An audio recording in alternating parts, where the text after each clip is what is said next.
السلام علیکم جی، کیا حال چال ہے آپ سب لوگوں کے؟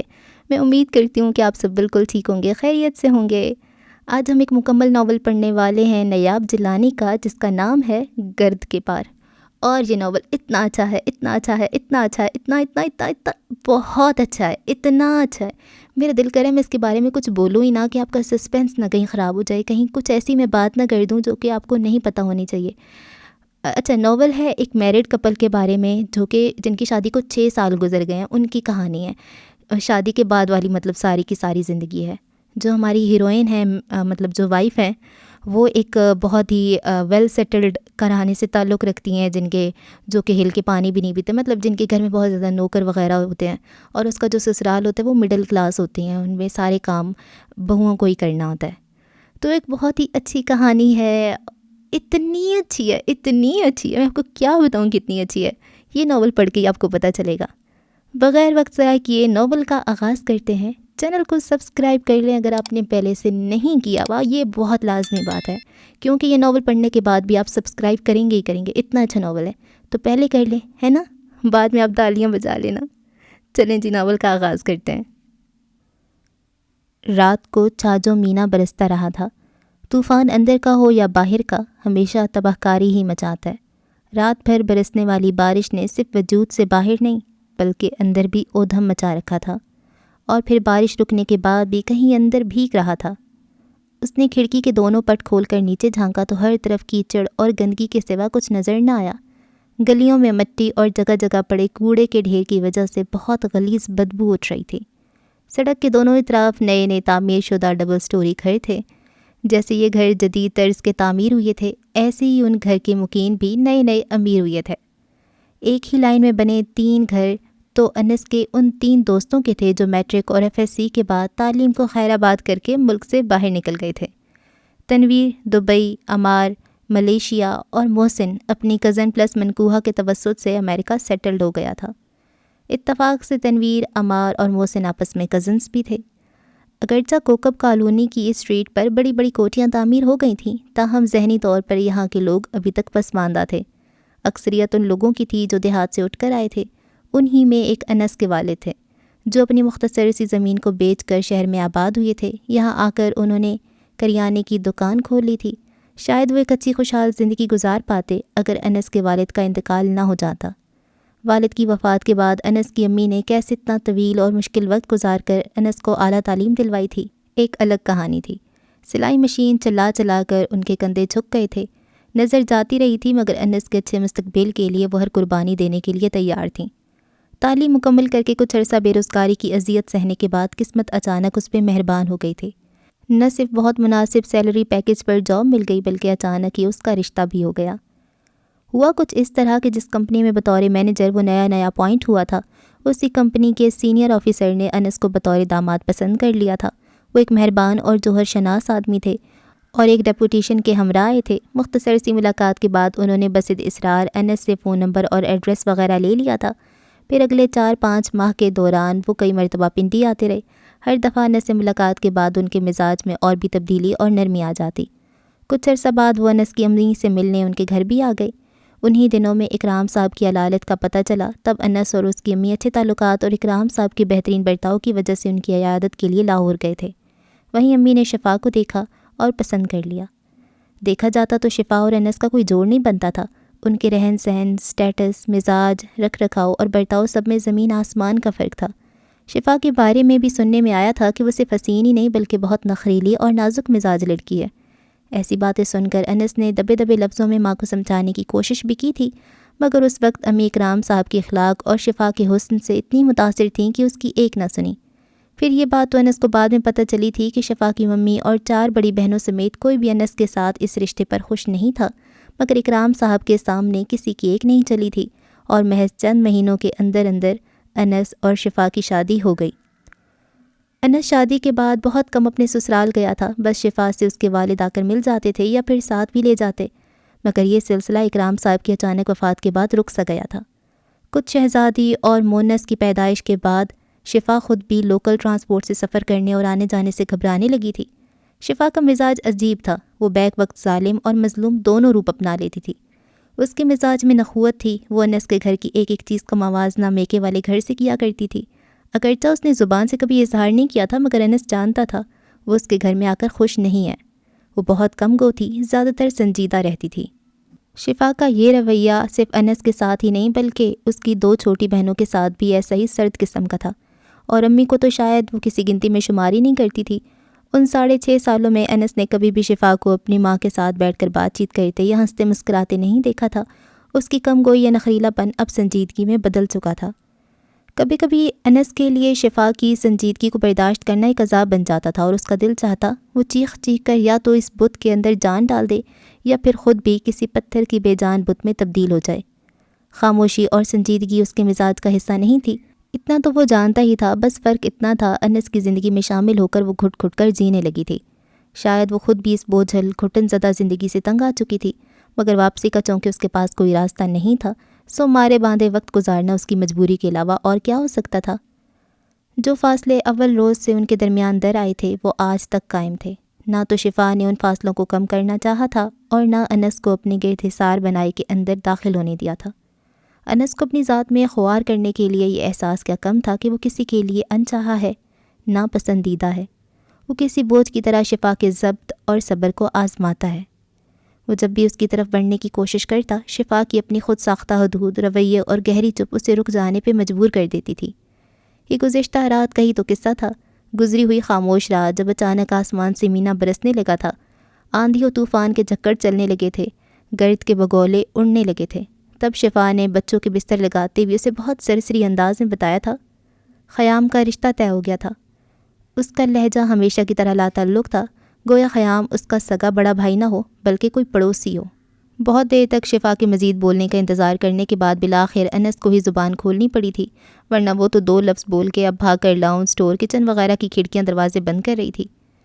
خیام کا رشتہ طے ہو گیا، یہ بات پچھلے 2 ماہ سے میرے علم میں ہے، اس سے آگے کی خالی جگہ بھی پر کر دو۔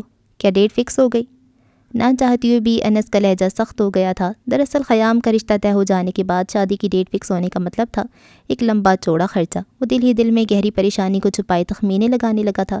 اسے کبھی یقین تھا پچھلے 4 ماہ کی بچت شفا اور بچوں کے کپڑوں، جوتوں اور پھر خیام کے لیے گفٹ وغیرہ کی خریداری میں خاک دھول ہو جائے گی۔ انس کی پریشانی فطری تھی، ابھی تو اس کی 5 سالہ بیٹی شہزادی کی ٹیوشن فیس کے ساتھ ساتھ مونس کو اسکول بھیجنا تھا۔ 46,000 تنخواہ کی جیب میں آتے ضرور تھے، جاتے کہاں تھے اس کی خود سمجھ میں نہیں آتا تھا۔ ہاں میں یہ بتا رہی تھی خیام کا رشتہ طے ہوا تھا، اب وہاں سے بات ختم ہو گئی، شفا نے دھیمی آواز میں وضاحت کی تھی۔ بات ختم ہو گئی مگر کیوں؟ وہ حیرت زدہ سا پوچھ رہا تھا۔ خیام میں کوئی کمی نہیں تھی، اپنے سب بہن بھائیوں میں خیام اور شفا غیر معمولی خوبصورتی رکھتے تھے، اگرچہ باقی سب بھی خوش شکل تھے، تاہم ان دونوں کی بات کچھ الگ تھی۔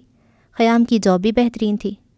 وہ دراصل، شفا ہچکچاتے ہوئے بولی، اس کے چہرے پر واضح پریشانی کی چھاپ تھی۔ انس کو قدرے الجھن ہوئی تھی۔ تمہاری ممی جیسی ساس کو برداشت کرنا معمولی بات نہیں، یقیناً رشتہ ٹوٹنے کی یہی وجہ ہوگی۔ انس نے بڑے اطمینان سے اصل وجہ دریافت کر کے شفا کو لاجواب کر دیا تھا، اور اب اس کے پھیکے پڑتے چہرے کو دیکھ رہا تھا۔ اس کے چہرے کی رنگت بدل رہی تھی، گھنی پلکوں کی جھالر پر انس کو ننھے ننھے سے ستارے نظر آئے تھے، مگر یہ پلک جھپکنے تک کا نظارہ تھا۔ شفا نے گردن موڑ کر کسمساتے مونس کو تپکنا شروع کر دیا تھا۔ تمہاری ممی ویل آف لوگوں کو پسند کرتی ہیں، میری ناقص معلومات کے مطابق خیام کا رشتہ جہاں کیا گیا تھا وہ خاصے لوگ غریب تھے۔ شفا خاموش رہی تھی۔ تمہارا مراقبہ تو شاید رات بھر پہ محیط ہوگا، مجھے صبح آفس جانا ہے، سو میں سونے لگاؤں، برائے مہربانی لائٹ آف کر دو۔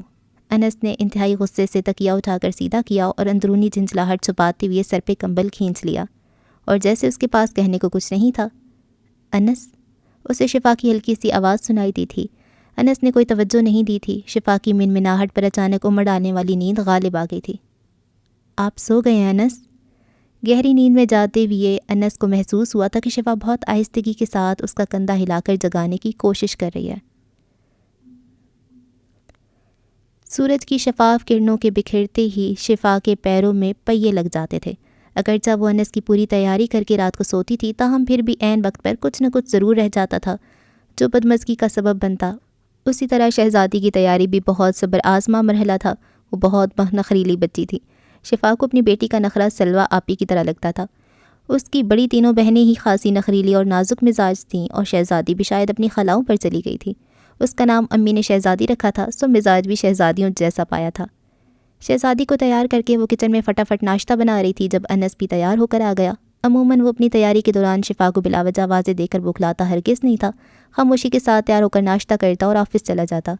ناشتے کے نام پر بھی کچھ ہلکا پھلکا جیسا تیسا سامنے رکھ دو، اگر کچھ پسند نہ آتا تو بغیر جتائے اور بغیر کھائے نکل جاتا، اگر کھانا اچھا ہوتا تو پھر رغبت سے کھا لیتا اور شفا چپ چاپ برتن سمیٹ لیتی۔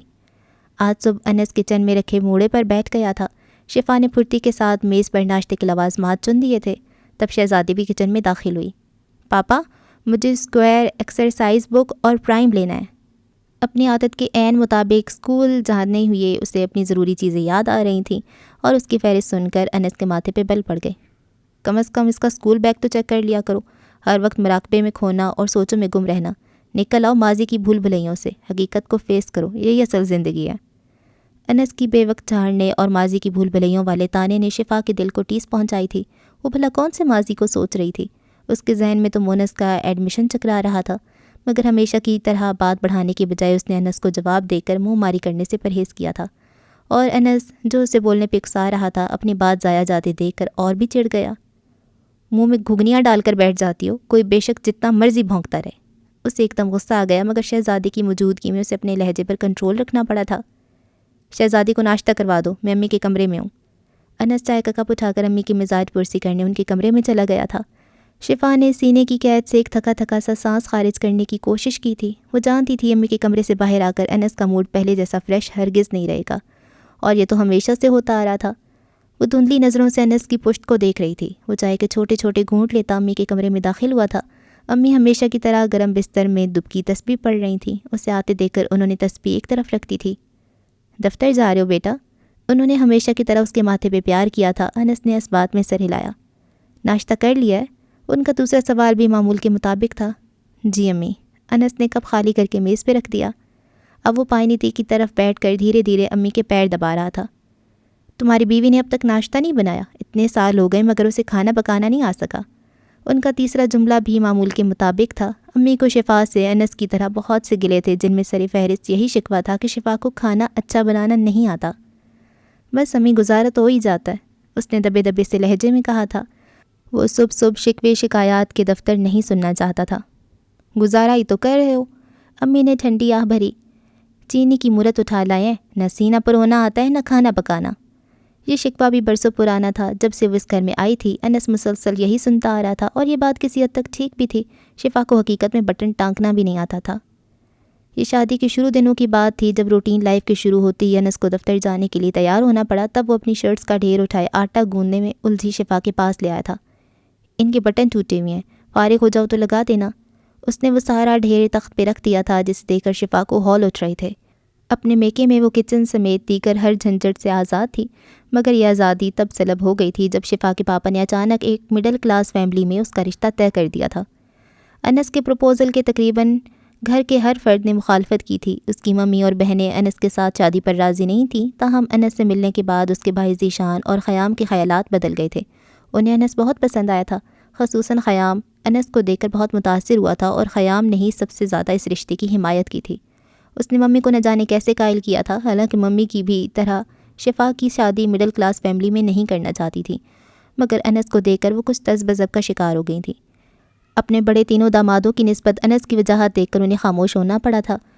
سلوہ، ماورا اور میشا کے شوہر اگرچہ اعلیٰ عہدوں پر فائز تھے اور اونچے گھرانوں سے تعلق رکھتے تھے، تاہم ان کے نازک اندام خوبصورت بیٹیوں کے ساتھ کا کوئی جوڑ نہیں بنتا تھا۔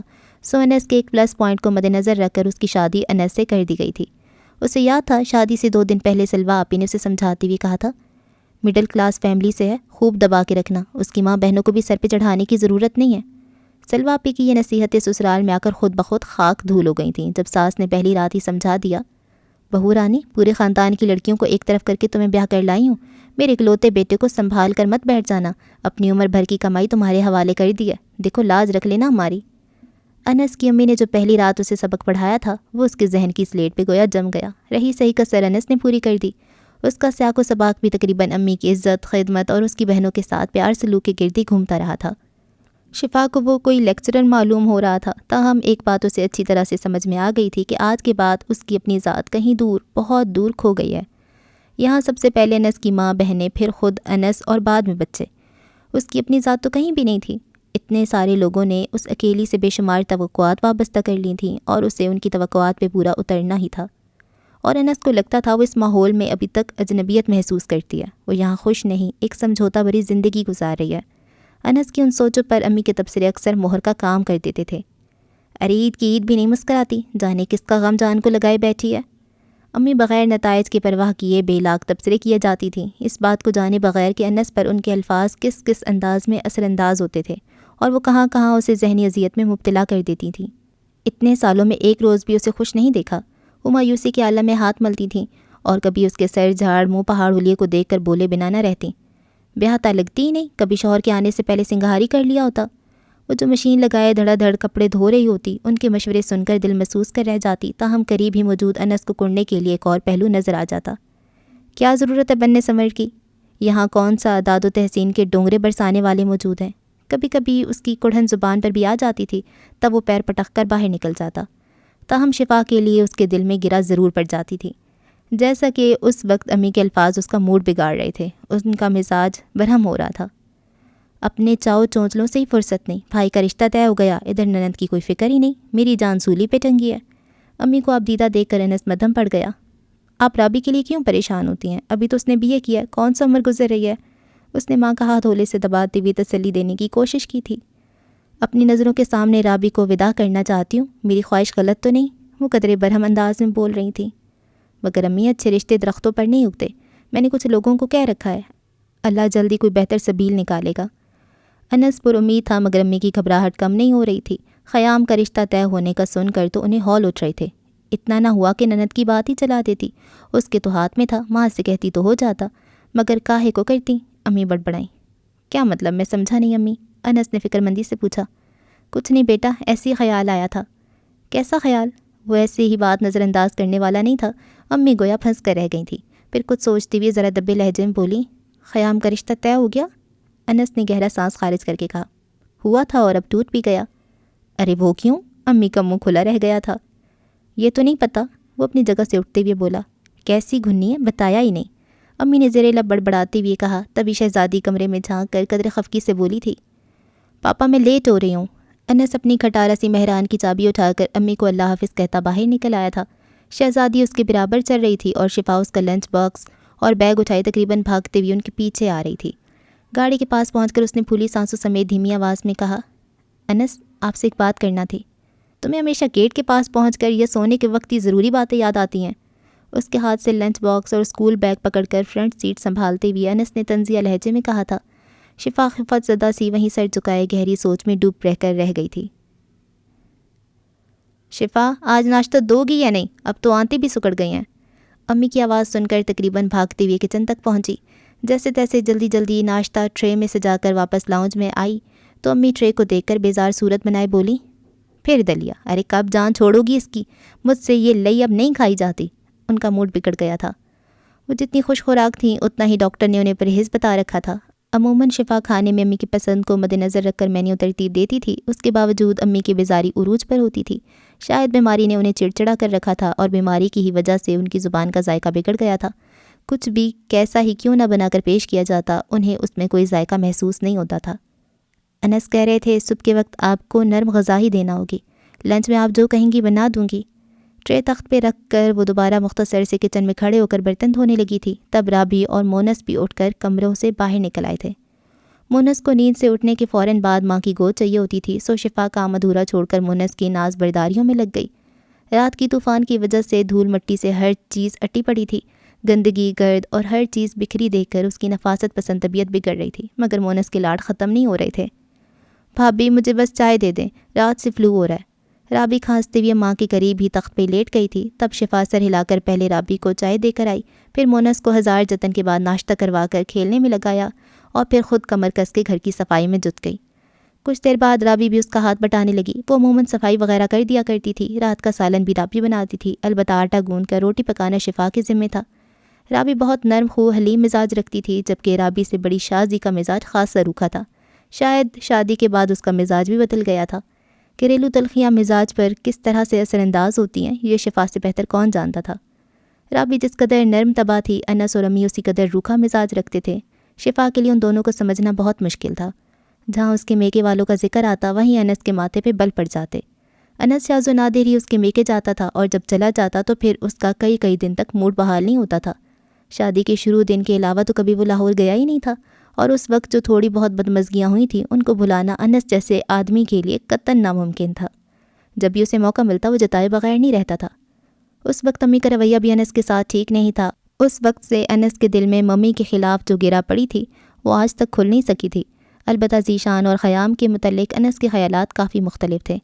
انس کے رویے کے بارے میں سوچتے ہوئے وہ ایسی محو ہو گئی تھی کہ اسے امی کے پکارنے کی آواز نہیں آئی۔ انہوں نے جب تیسری مرتبہ آواز لگائی تب وہ ہڑبڑا کر چونکی تھی۔ آپ نے بلایا امی؟ وہ خجل سی تیز چلتی ان کے قریب آئی تھی۔ تب امی نے اپنے ازلی بیزار لہجے میں کہا تھا، ہاں بی بی، تمہیں بلانے کی غلطی کر لی میں نے، نہ جانے کن خیالوں میں مگن رہتی ہو۔ ان کا انداز ہمیشہ کی طرح جلا کٹا تھا۔ شفا نے تحمل سے پوچھا، کچھ کام تھا کیا؟ کام کوئی نہیں، مجھے تمہیں بلایا تھا، بچے کو دیکھو سیڑھیاں اتر کر نہیں چینا چلا گیا ہو۔ امی پوتے کے لیے فکر مند تھیں۔ شفا نے چونک کر ادھر ادھر دیکھا تو مونس کہیں نظر نہیں آیا تھا۔ اس کے پیروں تلے سے زمین کھسک گئی تھی۔ گھبراہٹ میں بھاگتے ہوئے وہ نیچے آئی تو مونس کو کھلے گیٹ کے پاس کھڑے دیکھا۔ مونس کو دیکھ کر اس کی جان میں جان آئی تھی۔ اس نے بے ساختہ اسے اٹھا کر چوما۔ لاؤنج میں داخل ہو کر اس نے مونس کو اتارا اور پھر دوبارہ کچن کے کاموں میں جت گئی تھی۔ مونس اب دادی کی گود میں چڑھ گیا تھا اور وہ شفا پر غصہ ہو رہی تھی۔ تمہاری ماں کو پرواہ نہیں، نہ جانے کون سے مسئلے حل کرنے میں لگی رہتی ہے۔ نادان بچہ اگر گلی میں نکل جاتا، پڑوسیوں کی اتنی بڑی بڑی موٹریں ہیں، اندھا دھند چلاتے ہیں، اگر کوئی کچل ہی جاتا۔ اس کا اپنا دل ابھی تک قابو میں نہیں تھا۔ تمہارا باپ آتا ہے تو بتاتی ہوں، اب اگر گلی میں نکلے تو ٹانگیں توڑ دوں گی۔ امی اب مونس کو دھمکا رہی تھیں اور وہ باپ کے ڈراوے پر خوف زدہ سا دادی کے ساتھ چپک گیا تھا۔ پاپا کو مت بتائیے گا دادی، مونس اب باہر نہیں نکلے گا۔ اب میں کچھ بولوں گی تو تمہیں اور تمہاری ماں دونوں کو برا لگے گا، وہ خفا سی بولی تھی۔ تو اب نہ ہی بولیں امی، منہ پر دوپٹہ لیے رابی آہستہ آواز میں کہہ کر کروٹ لینے لگی تھی۔ اس کی طبیعت زکام کی وجہ سے کچھ زیادہ ہی بوجھل ہو رہی تھی۔ لو اور سن لو، زبان کو تالا لگا لوں؟ امی گویا صدمے سے بے حال ہو گئیں۔ دادی زبان کو تالا کیسے لگتا ہے؟ مونس حیران سا ان کے گال پہ ہاتھ رکھے پوچھ رہا تھا، اور امی نے تب کر جواب دیا، اپنی ماں سے پوچھو جس کی زبان کو تالا لگا ہوا ہے، مجال ہے جو ذرا سا منہ سے کچھ پھوٹ دے۔ بھائی کا رشتہ ٹوٹا پر ہمیں ہوا تک نہیں لگنے دی۔ امی کی بڑبڑاہٹ اتنی اونچی تھی کہ کچن میں کام کرتی شفا نے بآسانی سن لیا۔ میں آپ کو ہوا دوں دادی؟ مونس کو اس پورے جملے میں لفظ ہوا کے علاوہ کچھ اور سمجھ میں نہیں آیا تھا، تو وہ فوراً چھلانگ لگا کر تخت سے اترا۔ وہ خوشی سوئچ بورڈ کی طرف بڑھنے لگا تھا جب امی نے اپنا ماتھا پیٹتے ہوئے مونس کو روکا۔ ماں بولتی نہیں اور بیٹی کی زبان رکتی نہیں، کیا الٹ پھیر ہے؟ اے شفا، اسے دیکھو، بجلی کے بٹنوں کو ہاتھ لگا رہا ہے۔ امی کی پاٹدار آواز سن کر شفا سبزی کی ٹوکری سلے پہ رکھ کر بھاگتی ہوئی لاؤنج میں آئی تھی۔ مونس اتنی سردی میں پنکھا چلائے خوشی سے چیخ رہا تھا، امی دادی نے کہا تھا ہوا دو۔ شفا کے ڈانٹنے پر وہ منہ بسوڑتا اور روحان سا ہو رہا تھا۔ شفا اس کی شرارتوں سے اکثر عاجز آ جاتی تھی، اور اب تو وہ بہت سنجیدگی سے مونس کو اسکول میں داخل کروانے کا سوچ رہی تھی۔ اس نے کچھ دن پہلے بھی انس سے بات کی تھی، تب انس نے قدرے بیزاری سے کہا تھا، شازی کا وقت نکل لینے دو۔ اس کا لہجہ خاصا دھیما اور روکھا سا تھا۔ اس کے ہاں پہلے بچے کی ولادت متوقع تھی۔ اس مد میں امی نے پہلے ہی انس کو لمبے چوڑے خرچے کی فہرست پکڑا دی تھی، سو 2-3 ماہ تک مزید کسی اضافی خرچے کے بارے میں تو سوچا بھی نہیں جا سکتا تھا۔ ہانڈی چڑھا دی ہے؟ انس کے آنے کا وقت ہو رہا ہے۔ امی گھڑی کی طرف دیکھ کر بوکھلائے انداز میں بولی تھی، شاید انہیں خود بھی بھوک لگ رہی تھی۔ صرف صبح دلیا لینے کی وجہ سے وہ دوپہر کا کھانا 12 بجے تک کھا لیتی تھی، اور اب تو پھر 1:15 بج رہا تھا۔ طوفان اور بارش کی گندگی سمیٹتے آج وہ معمول سے کچھ زیادہ ہی لیٹ ہو گئی تھی۔ اوپر سے رابی کی طبیعت بھی ٹھیک نہیں تھی، ورنہ وہ گھر کے کاموں میں اس کا برابر ہاتھ بٹاتی تھی۔ نہ جانے کیوں شفا کو پچھلے 1-2 ماہ سے رابی قدرے بجھی محسوس ہو رہی تھی۔ نہ جانے کیا مسئلہ تھا۔ رابی اور شفا کی آپس میں دوستی تو بہت تھی، تاہم جب سے اس کے بھائی خیام کا رشتہ طے ہوا تھا تب سے امی اور رابی تھوڑا کھینچی سی رہنے لگی تھیں۔ پھر سوچوں میں گم ہو گئیں، میں تم سے کچھ پوچھ رہی ہوں۔ امی کی بیزار سی آواز اس کی سماعتوں سے ٹکرائی تو وہ چونک کر ان کی طرف متوجہ ہو گئی۔ جی امی، میں نے ہانڈی چڑھا دی ہے۔ شفا کچن کی طرف جاتے ہوئے بولی، اب آپ آرام کر لے بھابھی، صبح سے لگی ہیں، میں روٹی پکا لیتی ہوں اور ساتھ چاول بھی ابالتی ہوں۔ رابی کچن میں آ گئی تھی۔ وہ ایسی مخلص اور حلیم طبع تھی، رابی کے ساتھ اس کے تعلقات کبھی بھی روایتی نہیں رہے تھے۔ پھر میں نہا لیتی ہوں، گرد دھول سے اٹی پڑی ہوں۔ شفا کچھ سوچ کر کپڑے اٹھا کر واش روم میں گھس گئی۔ جب واپس آئی تو انس اور شہزادی کی آواز آ رہی تھی۔ انس شہزادی کو چھٹی کے وقت گھر چھوڑنے آتا تھا، پھر خود بھی لنچ کرنے کے بعد تھوڑا سا آرام کر کے دوبارہ آفس جاتا۔ اس نے جلدی جلدی بال بنا کر دوپٹہ اوڑھا اور باہر آئی تھی۔ لاؤنج سے امی کی اونچی اونچی آوازیں آ رہی تھیں۔ شفا کے آگے بڑھتے قدم رک گئے۔ نہ جانے کب سے آرام کریے، اتنا احساس نہیں شوہر اور بچی تھکے ہارے آئے ہیں، انہیں کھانا پانی پوچھ لے۔ وہ ہمیشہ کی طرح جلے کٹے لہجے میں بول رہی تھیں۔ انس کچھ خاموش سا تھا۔ امی کی بات کا اس نے کوئی جواب نہیں دیا تھا، تاہم اس کے تاثرات ذرا کٹیلے محسوس ہو رہے تھے۔ شفا کے دل کو کچھ ہونے لگا تھا۔ وہ آگے بڑھی تو رابی کی آواز آئی، صبح سے کام میں لگی ہیں، ابھی 10 منٹ پہلے ہی نہانے کے لیے گئی ہیں، آپ بھی کبھی کبھی حد کر دیتی ہیں امی۔ رابی کھانا ٹیبل پہ لگا رہی تھی، اس کی آواز میں خفگی نمایاں تھی۔ انس سر جھٹک کر اٹھ گیا تھا۔ شفا کے دل پہ بوجھ سا آ گرا، ساری بھاگ دوڑ اکارت جاتی محسوس ہو رہی تھی۔ کھانے کی میز پر انس، مونس اور شہزادی کے علاوہ بس رابی تھی۔ شفا امی کو کھانا دینے ان کے کمرے میں گئی تھی۔ وہ رابی سے خفا ہو گئی تھیں۔ شفا کی حمایت میں رابی کا بولنا انہیں پسند نہیں آیا تھا۔ بچوں کو کھانا دے کر وہ رابی کی طرف متوجہ ہوئی تھی۔ وہ ایسی بے دلی سے چاولوں میں چمچہ ہلا رہی تھی۔ تم کھانا نہیں کھا رہی؟ شفا کے کہنے پر انس نے بھی کچھ چونکتے ہوئے رابی کی طرف دیکھا۔ بس ایسے ہی، دل نہیں چاہ رہا، وہ زکام زدہ بھاری آواز میں بولی تھی۔ تمہاری طبیعت ٹھیک نہیں تو بتایا کیوں نہیں؟ میرے ساتھ آؤ، ڈاکٹر کو دکھاتے ہیں۔ وہ اپنی ماں، بہنوں، بچوں سب کے لیے بہت ہی حلیم تھا، بس شفا کی بات ان سے الگ تھی۔ اس کے دل میں نہ چاہتی ہوئی بھی پھانسی چبھی۔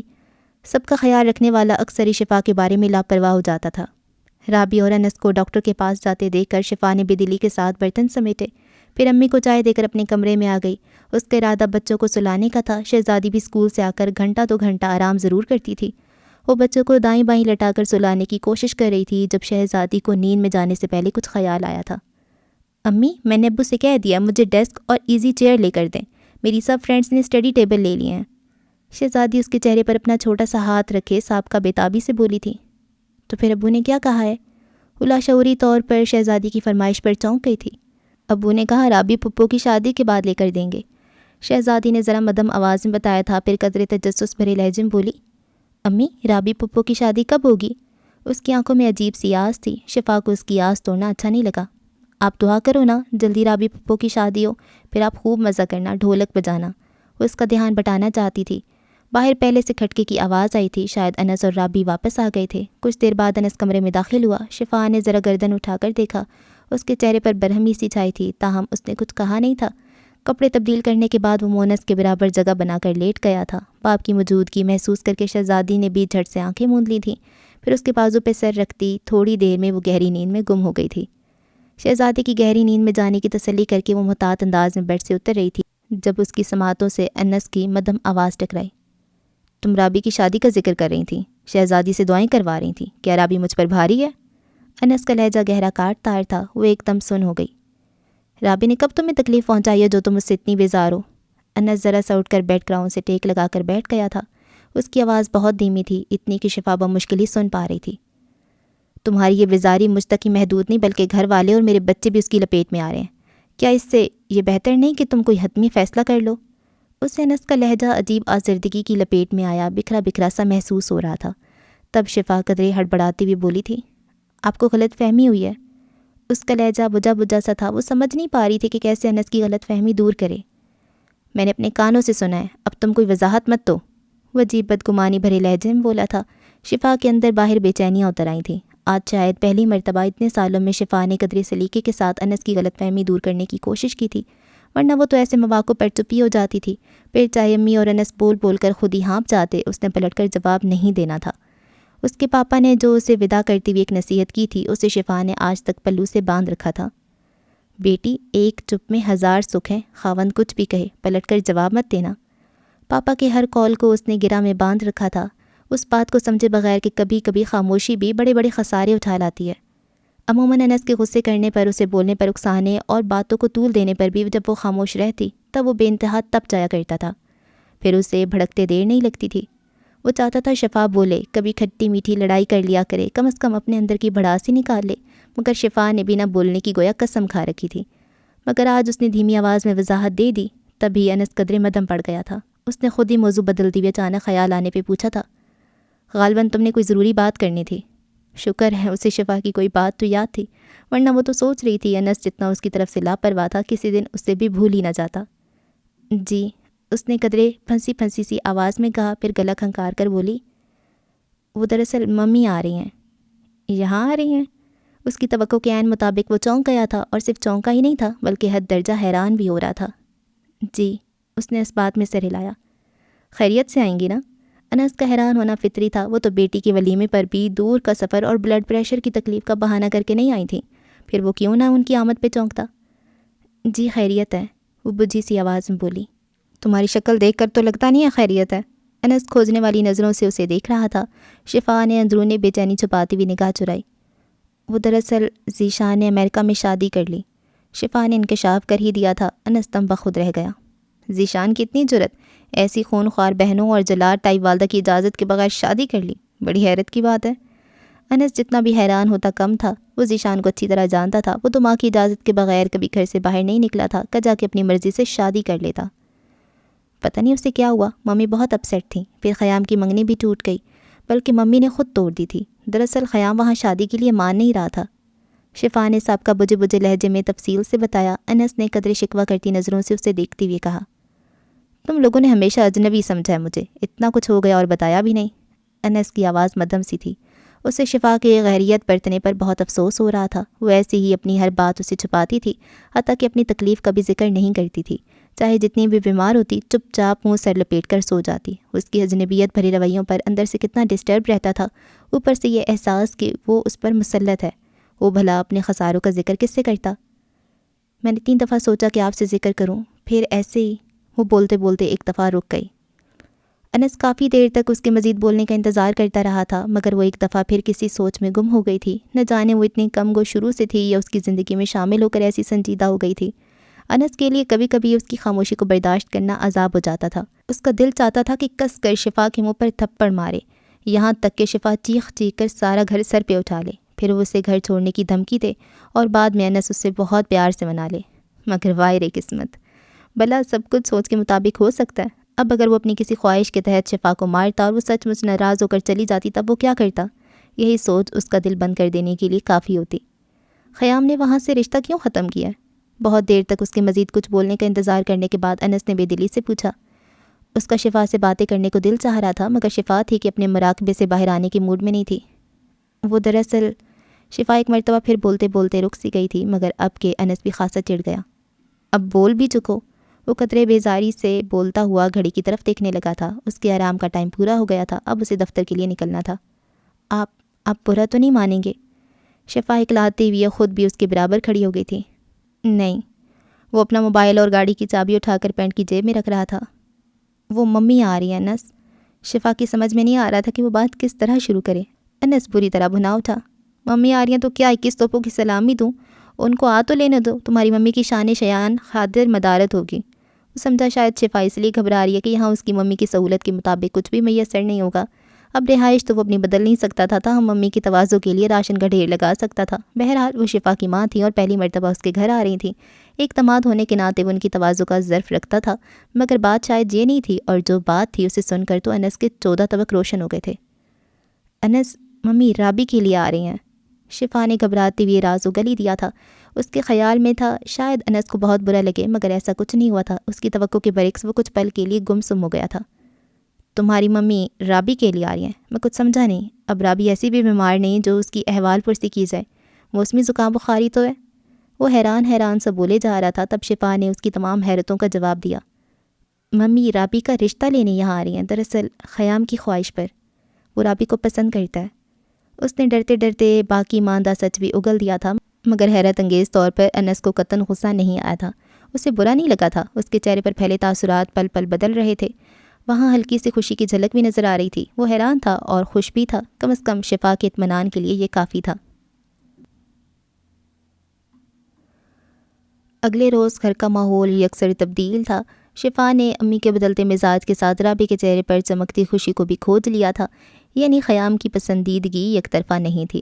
نہ جانے خیام نے ادھر سے رشتہ توڑ کر ممی کو کیسے منایا تھا، یا پھر ذیشان کی طرف سے ملنے والے دھچکے نے ممی کے سارے تنتنے کا خاتمہ کر دیا تھا۔ شفا تو خود ممی کے فون کرنے پر ابھی تک حیران تھی۔ ممی نے اس کی ساس سے فون پر بات تو کر لی تھی، تاہم اب باقاعدہ رسمی بات چیت کے لیے خود آ رہی تھیں۔ یہاں ممی کے استقبال کے لیے تیاریاں ہو رہی تھیں۔ شفا نے انس کے رویے میں بھی واضح تبدیلی دیکھی تھی۔ امی تو خیر اتنی خوش تھیں کہ بار بار شفا کو اپنے ساتھ لپٹا لیتی تھیں۔ تم نے تو میری پریشانی دور کر دیا بیٹی۔ وہ بہت ممنون نظر آتی تھیں، حالانکہ شفا نے ان کی کوئی پریشانی دور نہیں کی تھی، یہ تو قطعاً خیام کی پسند سے ہو رہا تھا۔ مگر شفا نے ممی کے رویے میں بھی خاصا بدلاؤ دیکھا تھا۔ وہ پہلے جیسا غرور اور تنتنا ان میں نہیں تھا، نہ ہی انہوں نے اس پسماندہ سی کالونی میں آ کر اپنی توہین محسوس کی تھی، بلکہ وہ آس پاس کے مکانوں کو دیکھ کر خاصی حیران ہو رہی تھیں۔ یہاں تو بہت خوبصورت رہائشی عمارتیں بن گئی ہیں، مگر مین روڈ پر کسی نے توجہ نہیں دی۔ وہ بہت سادہ سے لہجے میں کہہ رہی تھیں، گھر تو کافی اچھا ہے، بس تھوڑی توجہ کی ضرورت ہے۔ ممی کا مختصر تبصرہ شفا کو اندر سے نہال کر گیا تھا۔ ویسے میری بیٹی نے بہت سنوار کے رکھا ہے۔ اب وہ بہت باریک بینی سے ایک ایک چیز کا جائزہ لے رہی تھیں۔ ان کی تعریفی جملوں نے شفا کا سیر و خون بڑھا دیا تھا۔ ہاں جی، گھر بار سب شفا کے حوالے، سب کچھ یہی دیکھتی ہے۔ امی نے بھی تعریف کرنے میں کنجوسی نہیں کی تھی، شاید اپنی بیٹی کا معاملہ تھا، ان کے مزاج میں بھی بہت واضح تبدیلی نظر آ رہی تھی، مگر اصل حیرت شفا کو اپنی ماں کے رویے پر تھی۔ شفا بہت عرصے سے میکے نہیں گئی تھی اور اسی بات کا شکوہ ممی انس کے ساتھ کر رہی تھیں۔ کبھی میری بیٹی کو گھر سے اور گھر کی مصروفیات کے جھنجھٹ سے آزاد کر دیا کرو، عرصہ ہوا یہ آئی نہیں، اور تم نے بھی کبھی چکر نہیں لگایا۔ ممی بہت پیار بھری نظروں سے انس کو دیکھ رہی تھیں۔ انہیں لگ رہا تھا گویا وہ پہلی مرتبہ انس کو دیکھ رہی ہیں۔ وہ پہلے سے بھی زیادہ خوبصورت اور شائستہ توار لگ رہا تھا انہیں، اور شفا جو چپکے چپکے انس کو دیکھ رہی تھی، اس کی نظر کے رخ اور ہونٹوں کی دھیمی دھیمی مسکراہٹ نے ممی کے دل کو پرسکون کر دیا تھا۔ وہ اپنے گھر میں بہت خوش اور سکھی تھی، بے حد خوبصورت شوہر، تمیزدار مہذب بچے اور سادہ سا گھرانہ۔ ان کے بڑے دامادوں کے پاس اتنی فرصت نہیں تھی کہ وہ اپنے بچوں کے لیے تھوڑا سا وقت نکال لیتے، مگر وہ انس کو دیکھ کر حیران تھی۔ وہ دفتر سے اٹھ کر شہزادی کو گھر چھوڑنے آیا تھا، پھر بچوں کے ساتھ کھانا کھا کر واپس چلا گیا تھا۔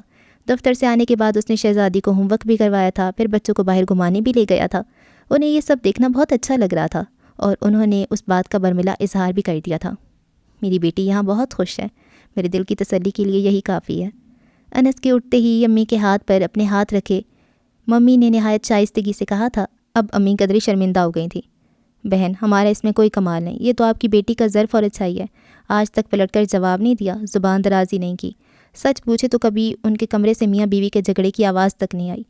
امی کے سادگی بھرے لہجے میں بات کرنے پر ممی مسکرانے لگی تھیں۔ شفا کے ہونٹوں پر بھی مسکراہٹ آ گئی تھی، اس سے لگ رہا تھا گویا وہ ماں کے سامنے سرخرو ہو گئی ہے۔ سسرال کی باتیں، رنجشیں اور شوہر کے بے اعتنائی کے قصے میکے جا کر نہ سنانے کا یہ انعام کم تو نہیں تھا۔ وہ اپنی بہنوں کی طرح ذرا ذرا سے دکھڑے سنانے کے لیے ممی کو فون کبھی نہیں کھڑکاتی تھی، نہ کبھی انس کے رویے کا شکوہ کیا اور نہ کبھی ساس کی تلخ کلامی کو میکے تک پہنچایا۔ یہ اس کا ایثار اور صبر تھا جو اس کی ماں آج اس کی نند کا رشتہ مانگنے آئی تھی۔ اس نے جب بھی ممی سے فون پر بات کی تھی ہمیشہ انس اور اپنی ساس کی تعریف کی۔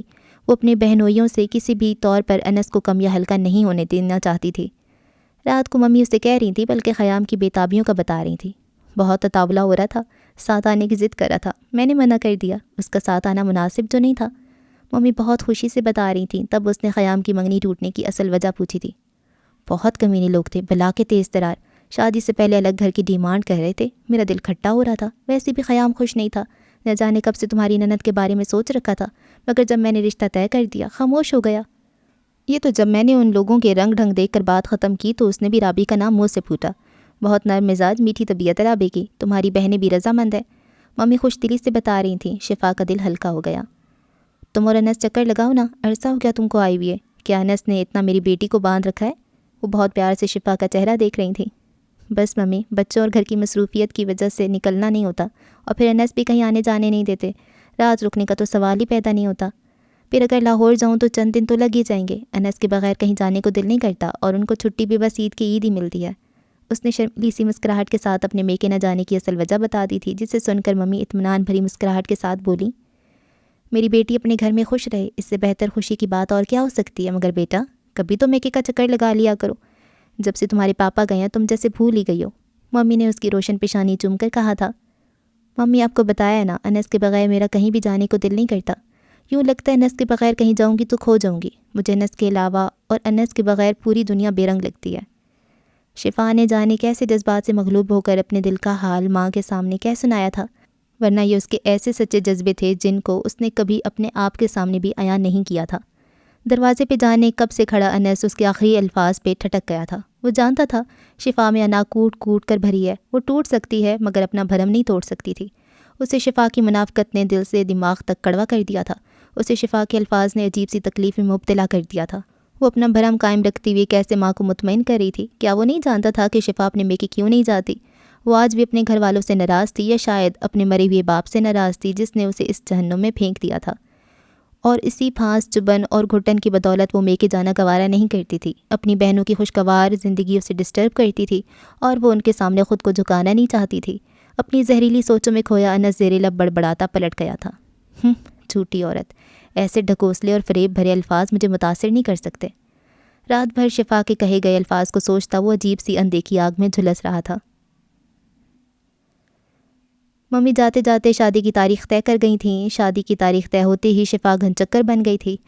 انس اخراجات کی وجہ سے بھکلا رہا تھا، مگر امی نے جب خفیہ تجوریوں کے منہ کھولے تو تقریباً سب کچھ آسانی کے ساتھ ہوتا چلا گیا۔ خیام کی سختی سے انکار کے باوجود یہاں سے فرنیچر، الیکٹرانکس کا سامان اور بہتر کراکری بھجوائی گئی تھی۔ انس بہن کی کسی طور پر بھی سب کی ہونے نہیں دینا چاہتا تھا۔ رابی کی شادی ایسی دھوم دھام سے کی گئی کہ خاندان والوں نے دانتوں میں انگلیاں دبا لی تھیں۔ رابی شادی کے بعد خیام کے ہمراہ 2-3 مرتبہ چکر لگا گئی تھی اور امی بیٹی کو شاد اور خوش دیکھ دیکھ کر شفا کو دعائیں دیتی نہیں تھکتی تھی۔ ادھر خیام جتنا خوش، جتنا مسرور اور شاد تھا، اتنا ہی شکوے شکایات کے دفتر بھی پکڑ رکھے تھے۔ سب سے بڑا شکوہ تو یہ تھا کہ رابی کم کیوں بولتی ہے۔ کم بولنا اس کی فطرت اور عادت تھی، اس کو تو بدلا نہیں جا سکتا تھا۔ ویسے وہ اتنی خوش تھی کہ اس کی گلابی دودھ جیسے گالوں میں ہمہ وقت گلاب کھلے نظر آتے تھے۔ اسی طرح خیام بھی بہت خوش تھا، مگر اسے جو رابی کے کم بولنے پر شکوہ تھا، یہ کبھی بھی ختم نہیں ہو سکا تھا۔ اکثر خیام کی صبح فون کال آ جاتی تھی۔ تمہاری نند لگتا ہے زبان میں کے بھولا ہی ہے، 10 سوال کرو تو جواب ایک ہی ملتا ہے۔ وہ خوشی سے کھلکھلاتے لہجے میں رابی کو چھیڑتی ہوئے شفا کے کان کھاتا تھا۔ تب شفا گھبراتی ہوئی رابی کے کم بولنے پر وضاحت کرتی تھی۔ تم اسے تنگ مت کرنا خیام، رابی کی عادت ہے، وہ گھر میں بھی کم ہی بولتی تھی۔ شفا کی وضاحتوں پر خیام کی خوش مزاجی اور بھی عروج پر پہنچ جاتی تھی۔ وہ رابی کی سنگت میں بہت خوش تھا اور صرف خیام ہی نہیں بلکہ اس کی ممی بہنیں بھی رابی کی منتخب کرنے پر بہت خوش اور مطمئن تھیں۔ انس کا رویہ ہنوز لا تعلق سا تھا۔ ایسے ہی دھوپ چھاؤں جیسے دن گزر رہے تھے جب ان کی زندگیوں میں ہلکی سی ہلچل مچانے سامنے والی کوٹھی میں انس کے بچپن کا دوست محسن اپنی فیملی کے ہمراہ امریکہ سے پاکستان چھٹیاں گزارنے آیا تھا۔ ہر طرف ہلچل سی مچ گئی تھی، نوکروں کا سارا دن آیا جانا لگا رہتا تھا۔ انس عرصہ دراز بعد اپنے دوست سے مل کر بہت خوش اور اسی خوشی میں محسن کی فیملی کو کھانے پر مدعو کر لیا۔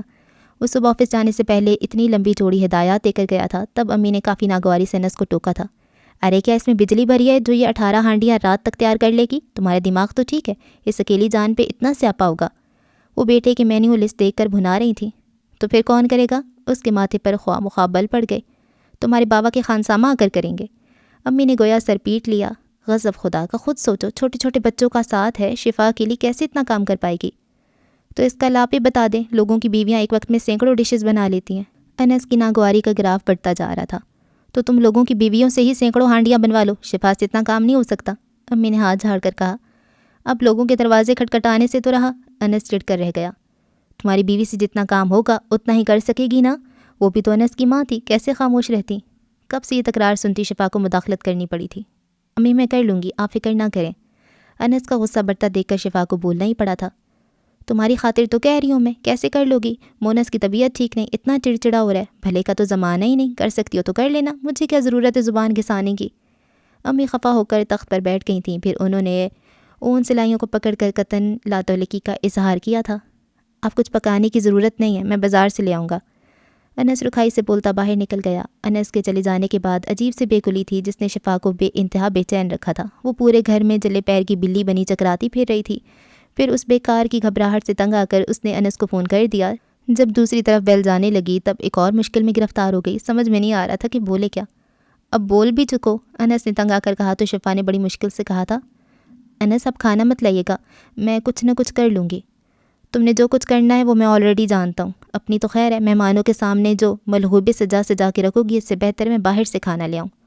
صبح کی خفگی کا اثر تھا جو وہ ابھی تک کڑوے لہجے میں بول رہا تھا۔ میں کھانا اچھا نہیں بناتی؟ شفا نے شاید اتنے سالوں میں پہلی مرتبہ شکوہ کیا تھا۔ میں نے یہ کب کہا؟ آپ بہت اچھا کھانا بناتی ہیں، مگر وہ بس میرے ہی کھانے کے لائق ہوتا ہے، اوروں کے نہیں۔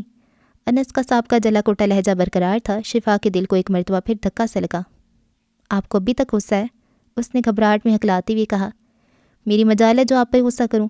اب برائے مہربانی مجھے کام کرنے دیں اور مزید مراقبہ فون بند کر کے فرما لیں۔ اس نے کھٹاک کے ساتھ فون بند کر دیا تھا۔ جبکہ شفا ہونٹ چباتی وہ مشکل آنسو پینے کی کوشش میں ہلکان ہوتی کچن کی طرف آ گئی۔ پھر انس کے منع کرنے کے باوجود بھی اس نے کھانا پکانے کا ارادہ کر لیا تھا۔ اسے انس کو خوش کرنے کے لیے اس سے بہتر کوئی حل نظر نہیں آ رہا تھا۔ یہ ستاروں بھری گلابی سی شام تھی۔ موسم کی تبدیلی کے ساتھ ہی کونپلوں پر شگوفے کھلنے لگے تھے۔ ہوا میں خنکی نہیں تھی، اب ہلکی ہلکی تپش سی محسوس ہوتی تھی۔ سورج سارا دن کی گرماہٹ کے بعد شام کے بعد ٹھنڈا سا تاثر بخش جاتا تھا۔ آج شفا بہت عرصے بعد نک سک سے تیار ہوئی تھی، یوں کہ انس بھی ٹھٹ کے بغیر نہیں رہ سکا۔ اسے شفا کی تیاری اچھی لگی تھی، یہ اس کے چہرے اور آنکھوں کے تاثر سے پتہ چل گیا تھا۔ صبح والی بدمزگی کا شائبہ اس کے چہرے پر نظر نہیں آ رہا تھا۔ انس کے موڈ کو بحال دیکھ کر شفا کے چہرے پر خود بخود مسکراہٹ نما روشنی پھیل گئی تھی۔ اگرچہ انس کی تمام تر خوش دلی کا اصل کریڈٹ محسن اور اس کی بیوی کو جاتا تھا، جن کی آمد نے انس کے چہرے پر مسکراہٹ پھیلا دی تھی، مگر ہوا کچھ اس طرح کہ محسن اور مہک کے آنے سے 10 منٹ پہلے انس کو ایک ضروری کام کے سلسلے میں منظر سے ہٹنا پڑا تھا، اور انہی 10 منٹ کے دوران ہی محسن اور مہک چلے آئے تھے۔ شفا کو اکیلی مہمانوں کو ویلکم کرنا پڑا تھا۔ اگرچہ امی موجود تھی، تاہم انس کے بغیر اسے نہ جانے کیوں ہر چیز میں خالی پن محسوس ہوتا تھا۔ اس نے بڑے فخر کے ساتھ اپنی تعلیمی قابلیت کے بارے میں شفا کو بتایا تھا۔ بھابی، میں میٹرک میں 3 بار اور انٹر میں لگ بھگ 4 سال ضائع کرنے کے بعد امریکہ بھاگا تھا۔ انس تو مجھ سے اور عمار سے بہت جونیئر تھا، مگر جب یہ ہماری کلاس میں پہنچا تب محلے داری کی وجہ سے اور کلاس فیلو ہونے کے ناطے ہماری بہت گہری دوستی ہو گئی تھی۔ بات پہ بات شگوفے چھوڑتا، ہنستا کھلکھلاتا محسن امی کو ایک آنکھ نبھایا تھا، اور دل میں بات رکھنے والی تو وہ ہرگز نہیں تھی۔ کچھ دیر تک تو محسن کی پھل جھڑیاں، امریکہ کے قصے، ڈالرز کی چکا چوند کے بارے میں خاموشی سے سنتی رہیں، مگر پھر ضبط کی تنابیں چھوٹ گئیں۔ محسن بیٹا، تم پہلے تو ایسے چچورے نہ تھے۔ اور وہ امی کی بات پر برا مانے بغیر چھت پھاڑ کہکے کی بات بمشکل بولا، آپ بھی کہاں بھولی ہیں خالہ، وہی ہر بات منہ پہ دے مارنے والا آپ کا پرانا سٹائل ابھی تک برقرار ہے۔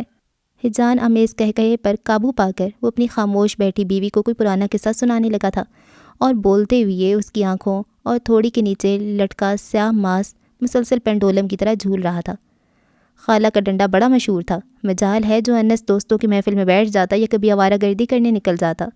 محسن اپنے سابقہ خوشگوار لہجے میں ماضی کی گڑ جھاڑ رہا تھا۔ اب امی نے کافی چمک کر کہا تھا، سارے دوست اس کی عمر میں بڑے، انس ان میں معصوم سا بچہ، وقت سے پہلے اسے بڑا کر دیتے۔ کیا میں نہیں جانتی دوستوں کی محفلوں میں کیا ہوتا ہے؟ امی کا کرارا سے جواب سن کر محسن قدرے جھینک گیا۔ ویسے کہہ تو آپ ٹھیک رہی ہیں، انس کو آپ نے خوب بچا بچا کے رکھا ہے۔ امی سر جھٹک کر خاموش بیٹھی مہک سے مخاطب ہوئیں۔ امی کے ساتھ ساتھ شفا کو بھی مہک کی خاموشی خاصی کھٹک رہی تھی۔ وہ عجیب بے چین سی بیٹھی تھی، ادھر ادھر بے قراری سے دیکھتی ہوئی نہ جانے کیا تلاش کر رہی تھی۔ کیا بات ہے بیٹی، کوئی چیز کھو گئی ہے کیا؟ امی کے براہ راست سوال نے مہک کو بکھلا دیا تھا۔ وہ محسن کے مقابلے میں بہت خوبصورت اور کم عمر تھی، کچھ اسے پہننے اوڑھنے کا بھی خوب سلیقہ تھا، بلا شبہ وہ بہت حسین تھی۔ شاید چیز تو کھو ہی گئی، اس کا جواب سب کو تعجب میں مبتلا کرنے والا تھا، مگر امی اور شفا کے علاوہ محسن چونکے بغیر خواہ مخواہ ہنسنے لگ گیا تھا، گویا اسے بات پہ بات ہنسنے کی بیماری تھی۔ کیا کھویا بیٹی، کوئی لونگ، چھلا یا بالی؟ بہت قیمتی چیز کھو گئی آنٹی، آپ نہیں سمجھ سکیں گے۔ اس کے فلسفیانہ کلام نے امی کو خاصا الجھا دیا تھا۔ شفا کچھ دیر کے لیے اٹھ گئی تھی۔ جب کولڈ ڈرنکس لے کر واپس آئی تو امی بڑی کڑی نظروں سے مہک کو دیکھ رہی تھی۔ آنٹی کیوں نہ سمجھ سکے گی، یہ بال دھوپ میں سفید تھوڑی کی ہیں۔ امی کی عقابی نگاہ سے بچتا محال تھا۔ مہک بری پھنسی تھی، مگر اس وقت انس کی آمد ہوئی تھی اور انس کے آتے ہی گویا محفل کا رنگ بدل گیا تھا۔ محسن کے چٹکلوں اور مہک کی گنگناتی ہنسی کی آوازوں سے پورا گھر گونج رہا تھا۔ شفا تو حیران رہ گئی تھی۔ انس کی نہ صرف محسن کے ساتھ بلکہ مہک کے ساتھ بھی بے انتہا بے تکلفی تھی۔ وہ لوگ ایسے گفتگو کر رہے تھے گویا صدیوں سے میل ملاقات ہو۔ اب محسن سے زیادہ مہک بول رہی تھی اور گن گن کر پاکستان کے مسائل کو نشانہ بنا رہی تھی۔ پاکستان میں بندے کا کوئی فیوچر ہی نہیں، مہک نے اکتائی ہوئی انداز میں کہا۔ تو بیٹی تم نے کون سا پاکستان میں رہنا ہے، تمہیں کاہے کی فکر؟ امی سے پاکستان کی برائی برداشت نہیں ہوئی تھی۔ شفا ان کی باتوں کے دوران کھانا لگانے کے لیے اٹھ آئی۔ اس کے پیچھے امی بھی بڑبڑاتے ہوئے ڈرائنگ روم سے باہر آ گئیں۔ پہلے گونگے کا گڑ کھا کر بیٹھی رہی تھی، اب ایسے زبان فراٹے بھر رہی ہے کہ فرنگن نہ ہو تو پاکستان میں فیوچر نہیں، بجلی نہیں، پانی نہیں، تو پھر لینے کیا آئی ہو؟ وہ خاصی جلی ہوئی تھی۔ شفا بیٹی میں اپنے کمرے میں ہوں، مونس کو میرے پاس لٹا دو اور شہزادی کو بھی ادھر بھیج دو، میں کھانا کھلا کر دونوں کو سلا دیتی ہوں۔ یہ دیسی انگریز تو جانے کب جائیں گے، بچوں کی مت ماری جائے گی۔ امی بولتی ہوئی اپنے کمرے کی طرف بڑھ گئی تھیں۔ اس کو بھی ان کے مشورے میں سہولت نظر آئی۔ کھانے لگانے اور مہمانوں کو کھلانے کے دوران مسلسل گھن چکر بنی شفا کے لیے محسن کے تعریفی جملے بڑے انمول تھے۔ وہ کھانا کھانے کے دوران بہت کھلے دل سے اس کو سراہ رہا تھا۔ بھابھی یقین مانیے پچھلے 12 سال سے گھر کا بنا کھانا نہیں کھایا، جانے اگر پزا، برگر، سینڈوچز یا نوڈلز نہ ہوتے تو ہم جیسوں کا کیا بنتا۔ وہ چکن بریانی سے انصاف کرتے ہوئے کھلے دل سے کھانے کی تعریف کر رہا تھا۔ آج کھانا واقعی بہت لذیذ بنا تھا، یوں کہ امی نے بھی خاصی تعریف کر دی تھی۔ پھر مہمانوں کو بھی کھانا پسند آیا تھا، سو شفا کی محنت وصول ہو گئی تھی۔ سب کے تعریفی جملوں پر مسکراتی شفا نے انس کی طرف غیر ارادی طور پر دیکھا تو قدرے چونک گئی۔ اس سے انس کے تاثرات خاصے سنجیدہ لگے تھے۔ وہ کھانا تو کھا رہا تھا مگر انتہائی بے دلی کے ساتھ۔ شفا کھٹک سی گئی، جانے اسے کون سی بات بری لگی تھی۔ کھانے کے بعد چائے بنانے کے دوران بھی وہ فکر مندی سے انس کے رویے اور انداز پہ غور و فکر کر رہی تھی۔ چائے کی ٹرے اٹھائے لاؤنج میں آئی تو ایک دفعہ پھر انس کو سابقہ موڈ میں گفتگو کرتے دیکھ کر مطمئن ہو گئی۔ میں تو کہتا ہوں لعنت بھیجو جاؤ پر، ہمارے ساتھ نکل چلو یورپ، لائف کا مزہ دوبالا ہو جائے گا، 5-10 سال جم کر کماؤ اور پھر آرام سے کھاؤ۔ محسن اس کا کندھا تھپک کر ایک نئی اور بالکل الگ راہ دکھا کر انس کی آتش شوق کو ہوا دے رہا تھا۔ شفا کا دل لمحے بھر کے لیے بند سا ہونے لگا۔ انس سے دوری کا خیال بھی عذاب تھا، کجا کے اسے اتنی دور بھیج دینا۔ محسن کے اکسانے پر مہک بھی گویا بات کو طول دینے لگی تھی۔ انس، محسن ٹھیک کہہ رہے ہیں، یہاں تو کوئی فیوچر ہی نہیں، تم چند ہی سالوں میں سیٹلڈ ہو جاؤ گے۔ مہک بے تکلفی سے انس کے کندھے پر ہاتھ رکھے بول رہی تھی۔ یہ بے تکلفی خاصی بے ضرر قسم کی تھی۔ تبھی انس یا محسن نے کچھ محسوس نہیں کیا، مگر شفا کو اس کا بے تکلفانہ انداز اور منہ پھاڑ کر انس کا نام لینا کچھ بھایا نہیں تھا۔ نہیں یار، میں کہاں باہر جا سکتا ہوں، امی کی طبیعت ٹھیک نہیں رہتی اور پھر چھوٹے بچے ہیں، شفا کے لیے سب کچھ مینیج نہیں کر پائے گی۔ انس نے کچھ سوچ کر نفی میں سر ہلایا۔ 2-4 سال کی بات ہے، بعد میں تم بچوں اور بھابھی کو بھی پاس بلا لینا۔ محسن کے مخلصانہ مشورے کے ایک کے بعد ایک پھسل رہے تھے، مگر انس تذبذب کا شکار تھا۔ اور ان 2-4 سالوں میں ماں ہی نہ رہی تو؟ وہ مجھے لمحہ بھر کے لیے بھی آنکھوں سے اوجھل نہیں ہونے دیتی ہیں، اور پھر پردیس جا کر جانے کتنے سال لگ جائیں، واپس آنا ہو یا نہ ہو۔ انس حقیقت سے نظر نہیں چرا سکتا تھا۔ اس کے جواب نے محسن کو گویا قائل کر لیا تھا، مگر مہک قدرے بے چین ہو گئی۔ اللہ تعالیٰ آنٹی کو سلامت رکھے، تم ان کی فکر کیوں کرتے ہو؟ مہک نے ایک مرتبہ پھر اپنا نازک سا قیمتی انگوٹھیوں سے سجا ہاتھ انس کے کندھے پہ رکھا۔ وہ تینوں 3 سیٹر صوفے پر بیٹھے تھے۔ مہک کچھ دیر پہلے ہی اٹھ کر ان کے قریب بیٹھی تھی۔ شفا سے یہ چبھن دیتا منظر دیکھا نہیں گیا تھا۔ یہاں شفا تو ہوگی نا، آنٹی کو سنبھال لے گی، پھر جب کھلا پیسہ آئے گا تو سارے مسائل ایک فون کال پر حل ہوتے جائیں گے۔ مہک کا ارادہ اسے قائل کرنے کا تھا، اور شاید پہلے بھی ان تینوں کے درمیان یہ موضوع زیر بحث رہ چکا تھا۔ شفا کی الجھن حد سے سوا ہو گئی۔ تب اس نے بےقراری سے اٹھتے ہوئے کہا، آپ لوگوں کی چائے ٹھنڈی ہو گئی ہے، اور لے آؤں؟ انہیں موضوع کی اصل متن سے ہٹانے کے لیے اس سے بہتر شفا کو کوئی حل نظر نہیں آیا تھا۔ سو ٹرے اٹھائے وہ خود بھی کھڑی ہو گئی تھی، مگر محسن نے اسے اچانک روک دیا۔ چائے پھر کسی روز پی لیں گے بھابھی، اب تو آنا جانا لگا رہے گا، رات کافی ہو گئی، اب چلتے ہیں۔ انس سے اس موضوع پر بعد میں بات ہوگی۔ مہک کی خواہش کے برعکس جب محسن نے گھر چلنے کے لیے کہا، تب شفا نے واضح طور پر مہک کے چہرے پر ناگواری دیکھی تھی۔ شاید وہ بھی جانا نہیں چاہتی تھی، مگر یہاں رکنے کا بھی کوئی جواز نہیں تھا، سو سے دل محسوس کر جانا ہی پڑا تھا۔ رات بہت دیر تک کچن کا پھیلاوا سمیٹنے اور پھر انس اور شہزادی کے کپڑے پریس کرنے کے بعد شفا کمرے میں آئی تو انس کو جاگتا پا کر قدرے حیران ہوئی تھی۔ وہ دیر تک جاگ ہی نہیں سکتا تھا۔ چھٹی والے روز بھی جلدی سوتا اور جلدی اٹھتا تھا، مگر اس وقت اسے جاگتے دیکھ کر شفا کو خاصا تعجب ہوا تھا، لیکن اس نے اپنی حیرت کا اظہار نہیں کیا۔ وہ کمرے میں آ کر بستر وغیرہ سیٹ کر رہی تھی جب انس نے اسے اپنی طرف متوجہ کیا۔ محسن بہت بدل گیا ہے، اس کا انداز خود کلامی کا سا تھا۔ اب شفا بھلا اس بات پر کیا تبصرہ کرتی؟ محسن کو اس نے پہلی مرتبہ دیکھا تھا۔ پیسہ پاس ہو تو بندے میں کتنی تبدیلی آ جاتی ہے۔ انس اپنے سابقہ انداز میں کہہ رہا تھا۔ وہ محسن سے متاثر نہیں تھا، تاہم وقت کی بدلتی کروٹ پہ حیران ضرور تھا۔ اللہ بھی کیسے کیسے لوگوں پہ مہربان ہوتا ہے۔ تم نے دیکھی محسن کی بیوی، کیسی گلیمرنگ پرسنالٹی ہے اس کی، سویلائزڈ، ایجوکیٹڈ، پولائٹ، ورنہ تم کبھی محسن کی فیملی کو دیکھتی، اور اب اس کے آوارہ بھائی اپنا ریسٹورانٹ چلا رہے ہیں امریکہ میں۔ انس کا انداز سراہنے والا تھا، مگر انس کی تعریفوں کا دائرہ مہک کے آس پاس ہی گھوم رہا تھا۔ مہک نے محسن سے نہ جانے کیسے شادی کر لی، بڑا نخرہ ہے اس میں۔ محسن بیچارہ تو شروع سے گائے ٹائپ تھا، اسے انس کے منہ سے مہک کی تعریف اچھی نہیں لگ رہی تھی۔ میں تو مہک سے مل کر خاصا حیران ہوا ہوں، بہت کانفیڈینس ہے اس میں۔ تم تو گلی کے نکڑ تک اکیلی نہیں جا سکتی، اور وہ محترمہ نہ جانے ہر سال کس کس ملک کی خاک چھان آتی ہے۔ پھر اچانک کچھ خیال آنے پہ وہ ذرا سا چونکا تھا، شاید اسے احساس ہوا کہ وہ خود ہی بولے جا رہا ہے، یہ تو ہمیشہ سے ہوتا آ رہا تھا۔ وہ اس وقت بھی اسے خاموش دیکھ کر چڑ گیا۔ کرے مہمانوں کے ساتھ ذرا ہنس بول لیتی تو کیا حرج تھا؟ کیا سوچتی ہوگی مہک کہ کتنی بد اخلاق ہو تم؟ جتنی دیر وہ لوگ یہاں رہے ہیں تم منہ بند کیے بیٹھی رہیں۔ کبھی مہک کے گھر جا کر دیکھنا، اپنے اعلیٰ اخلاق، خوش مزاجی اور ہنسمکھ طبیعت کے باعث کیسے محفل کے اندر جان ڈال دیتی ہے۔ انس کی توپوں کا رخ اچانک شفا کی طرف ہو گیا تھا، اور انس کو غصے میں دیکھ کر وہ بکھلا گئی۔ میں بول تو رہی تھی، اس نے منمنا کر کہا تھا۔ دیکھ رہا تھا میں، ایسے بیٹھی تھی جیسے کسی نے گن پوائنٹ پہ روک رکھا ہے۔ انس کا غصہ کسی طور پہ کم نہیں ہو رہا تھا۔ ایسی بات نہیں، میں آپ کی بیکار بحث سن رہی تھی، شفا نے قدرے رکھائی سے جواب دیا۔ انس بیکار بحث پہ ایک دم چونکا۔ اس نے گھورتے ہوئے پوچھا، کون سی بیکار بحث؟ وہی امریکہ کے ستارے دکھانے والی، شفا نے ناگواری سے کہا۔ او اچھا، کیسے بیکار بحث تھی؟ انس کی دلچسپی ایک دم دیکھنے کے لائق تھی، اس کی آنکھوں میں شوق کا جہان آباد ہو گیا تھا۔ ہر لحاظ سے بیکار تھی، شفا نے سابقہ روکھے انداز میں کہا۔ محسن کے مشورے بہت درست تھے، جانے وہ شفا کے منہ سے کیا سننا چاہتا تھا۔ اس کے چہرے پر پھیلی ناگواری پر غور کرتے وہ کسی سوچ میں گم تھی۔ کیا اچھے فیوچر کے لیے مجھے امریکہ نہ صحیح اٹلی، فرانس، اسپین کے لیے اپلائی نہیں کرنا چاہیے؟ وہ بہت سوچ کر اور تول کر بول رہا تھا۔ ضرور کرنا چاہیے، بلکہ آپ محسن اور مہک کے ساتھ ہی امریکہ نکل جائیں، روپیہ پیسہ آئے گا، میں بھی کھلا خرچوں گی۔ لیاقت صاحب کے مقابلے پر گلی میں ہنڈا سوک کھڑی ہوگی، عالی شان محل بنوائیں گے، اور میں، میرے بچے، ہم سب جائیں بھاڑ میں۔ اس کے دماغ میں سوئیاں چبھ رہی تھیں۔ مہک کی بے تکلفی کے منظر یاد کر کے اس کی آنکھوں میں جلن ہونے لگی۔ انس اسے خاموش دیکھ کر ایک دفعہ پھر چڑ رہا تھا۔ تم نے جواب نہیں دیا۔ میں کیا جواب دوں؟ پہلے بھی آپ اپنی مرضی کرتے ہیں، اب بھی اپنی ہی مرضی کریں گے۔ وہ جذبہ سی ہو کر جواب دیتی اٹھ گئی تھی۔ ادھر اس کے جواب کو مکارانہ جواب سمجھ کر انس آگ بگولا ہو رہا تھا۔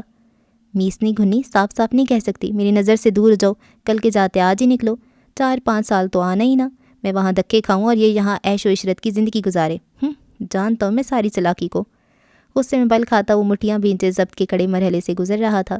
شفا اس کی سوچوں سے بے نیاز اپنی پریشانی میں الجھی بیٹھی تھی۔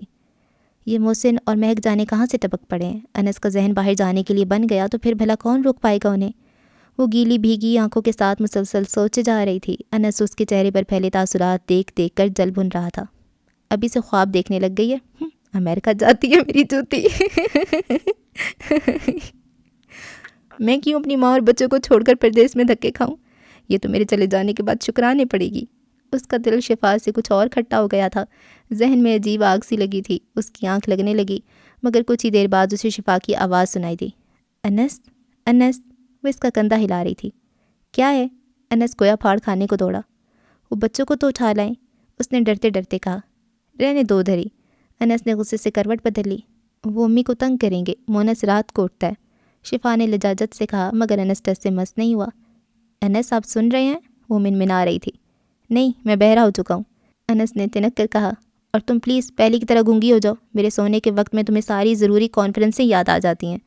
وہ جل بھن رہا تھا۔ اچھا سو جائیں۔ اپنی ناقدری پر ایسے ہی اس کا دل دکھ سے بھر جاتا تھا۔ اس نے تکیہ بھی منہ پہ رکھ لیا۔ شفا کی آنکھیں بہنے لگیں۔ اس کا اخلاق، رکھ رکھاؤ، حلیم مزاجی کے گیت گائے جا رہے ہیں، اور میں جو اتنے سال سے بے زبان جانور کی طرح جی حضوری میں لگی ہوں، میرے لیے تعریف کے 2 لفظ نہیں، کیسے دوہرے معیار ہیں، 2 رخے چہرے، باتیں، لفظ۔ اس کا دل دکھیا تھا، میں ڈوب رہا تھا۔ شاید جذبات کی شدت سے ایک سسکی نکل گئی تھی جو انس کی منہ پر سے چادر ہٹا کر شفا کی طرف دیکھا اور کرن کھا کر اٹھ بیٹھا۔ اب کس بات کا ماتم کر رہی ہو؟ وہ آگ بگولا ہو کر بولا۔ شفا سوں کرتی رہ گئی۔ انس اس کی خاموشی پر چڑا تھا۔ کیا ہوا ہے؟ کیوں رونا مچا رکھا ہے؟ آنکھ میں کچھ لگ گیا ہے۔ جلدی منہ پر دوپٹہ رگڑتی ہوئی اس نے اپنا رخ بدل لیا تھا۔ کیا لگ گیا ہے؟ کچھ فکر مند ہوا۔ میری طرف منہ کرو۔ اس نے ہاتھ بڑھا کر اس کا چہرہ اپنی طرف موڑا تھا۔ سرخ آنکھیں، بھیگی پلکیں اور سرخ انار جیسے گال دیکھ کر اس کے دل کو دھکا سا لگا۔ کیوں روئیو؟ پہلے جیسی تندی لہجے میں نہیں تھی، ایسے ہی۔ شفا بتا نہیں سکی کہ اسے کس بات پہ رونا آ رہا تھا۔ مہک کی تعریفوں پر، انس کی بے حسی پر، اس کے امریکہ چلے جانے کی خوف سے، یا مہک کی چبھن دیتی اس بے تکلفی پر مگر انس کے پوچھنے پر اس نے یکسر الگ بات کہی۔ مجھے ممی یاد آ رہی ہیں۔ اسے پھر رونا آ گیا۔ شاباش، وہ چڑ کے رہ گیا۔ رات کے اس پیر اتنی دور بیٹھی ممی کو سوچ رہی ہو، پاس بیٹھا 6 فٹ کا بندہ تمہیں نظر نہیں آتا؟ اچھا بھلا تمہارے آنسوؤں سے پگھل رہا تھا، خواہ مخواہ ممی کا ذکر چھیڑ کر موڈ خراب کر دیا۔ انس کا لہجہ اور انداز فوراً بدل گئے تھے۔ اس کی گلابی آنکھیں، معصوم سا چہرہ۔ انس کو شادی کے اوائل دن یاد آ گئے تھے، تب بھی وہ ممی کی یاد میں ایسے آنسو بہاتی تھی۔ انس تب بھی اس کے آنسوؤں پر بکھلا جایا کرتا تھا۔ تو ممی سے فون پر بات کر لو۔ انس کو فوری طور پہ کوئی متبادل حل نظر نہیں آتا تھا، اور اسے یہ بھی سمجھ میں نہیں آتا تھا کہ اتنا بند سنور کر اسے بھلا ممی کو یاد کرنے کی ضرورت ہی کیا تھی۔ اگر وہ ذرا سا غور کر لیتا تو اس کی سمجھ میں آ ہی جاتی۔ جو لڑکی اپنے سب بھائیوں بہنوں سے لاڈ اٹھواتی اس کے گھر سے ودا ہو کر آ گئی تھی، جسے کچن کے کاموں کی سوجھ بوجھ ہی نہیں تھی، جو صبح سے لے کر شام تک اتنی محنت مشق کر کے اپنے میکے کے خان سماؤں کو فون کھڑکا کے کھانے کی ترکیبیں پوچھ کے اس کے لیے مزے کے کھانے بناتی تھی، پھر 3 گھنٹے اپنی تیاری میں ضائع کرتی اور اسے بدلے میں ایک نظر ستائشانہ نہ ملتی، تو پھر اس نے ممی کی یاد کے بہانے رونا ہی تھا۔ دراصل انس کے مزاج میں تبدیلی تب آئی تھی جب وہ شادی کے بعد پہلی مرتبہ سسرال گیا تھا۔ چونکہ رشتہ بدل چکا تھا، سو ایک فطری سی جھجک محسوس ہو رہی تھی اسے۔ وہ جتنا زیادہ شفا کو پا کر خوش ہوا تھا، اتنا ہی زیادہ سسرال میں آ کر بدمزہ۔ شروع میں اس کی ساس اور سالیوں کا رویہ اس کے ساتھ خاصا حد آمیز ہوتا تھا، اور وہ جو ولیمے کے بعد اس کے کانوں میں ہماری شفا بہت لاڈلی ہے، اس کا خیال رکھنا انڈیلا گیا تھا۔ شفا کی بڑی بہن سلویٰ کی ہدایات سن کر انس کے کان پک گئے تھے۔ شفا بہت لاڈلی ہے، بہت نخریلی ہے، حالانکہ وہ نخریلی ہرگز نہیں تھی، وہ تو محض انس پہ روب ڈالنے کے لیے کہا جا رہا تھا۔ شفا بہت الگ مزاج رکھتی ہے، تھوڑی سی پراؤڈی ہے، چوزی لوگوں سے بات چیت کرتی ہے، نازک مزاج ہے، اس کا خیال رکھنا ابھی نہ سمجھ ہے، گھر کے کاموں کی سوجھ بوجھ نہیں، کبھی ہل کر پانی نہیں پیا۔ شفا کو تو کچھ پکانا نہیں آتا، کام کاج کے لیے نوکرانی رکھ لینا، اگر ہو سکے تو کھانا پکانے کے لیے خانسامہ بھی رکھ لینا۔ شفا کو بوڑھی عورتوں کو سنبھالنے کا بھی کوئی تجربہ نہیں، اپنی امی کے لیے کسی نرس کی خدمات حاصل کرنا۔ اتنی لمبی چوڑی ہدایات کے ساتھ ساتھ جو انہوں نے شفا کی شخصیت کے بارے میں جھوٹ سچ مبالغہ آمیزی کی حد کرتے ہوئے بتایا تھا، اسے سن کر تو انس کے سارے طبق روشن ہو گئے تھے۔ اسے سلویٰ پہ بے حد غصہ آیا۔ اپنی لاڈو رانو کے لیے پھر کسی ڈپٹی کمشنر کو ڈھونڈنا تھا، مجھ غریب پر ستم ڈھانے کی کیا ضرورت پیش آئی تھی؟ میں اس پھولوں کے ٹوکرے کو کہاں اٹھاتا پھروں گا؟ وہ تو بنا کر آدھا ہو گیا تھا۔ اس ساری صورتحال پہ خوب غور و فکر کیا۔ اس نے اتنی لاڈو رانی جس نے ہل کر بھی پانی نہیں پیا تھا، وہ بھلا انس کے لاڈ پیار پر اور غیر ضروری توجہ پا کر اور کتنی بیکار ہو سکتی تھی، یہ سمجھنا کچھ مشکل نہیں تھا۔ انس نے تمام مروت بلائے طاق رکھ کر سلویٰ آپا سے سیدھی اور صاف بات کی تھی۔ عورت کو سٹرونگ اس لیے نہیں ہونا چاہیے کہ وہ مردوں کے شانہ بشانہ چلے، بلکہ اسے ایک گھر کی بنیاد اٹھانے، اس پہ عمارت کھڑی کرنے کے لیے مضبوط بنایا جاتا ہے۔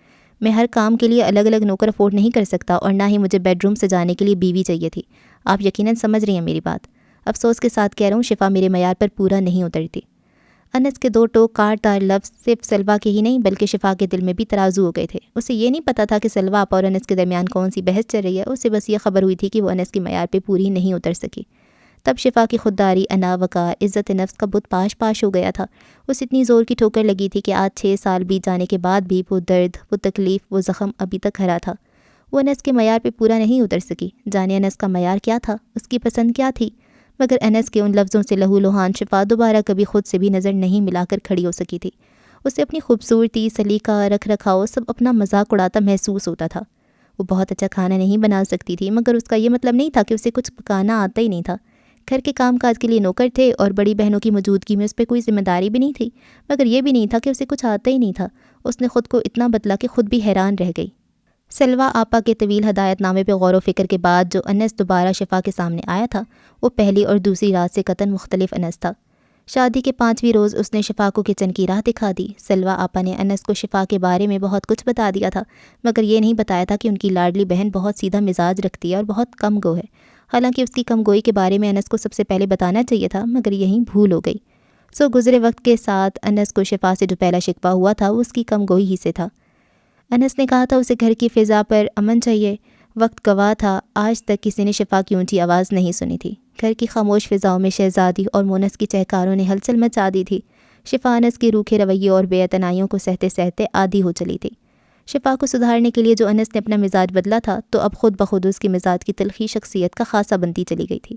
حالانکہ رابی کو اس کے بھائی کے ساتھ بیاہ کر انس میں ایک دفعہ پھر تبدیلی آئی تھی، مگر یہ تبدیلی اتنی غیر واضح تھی کہ کوئی اسے محسوس نہیں کر سکا تھا۔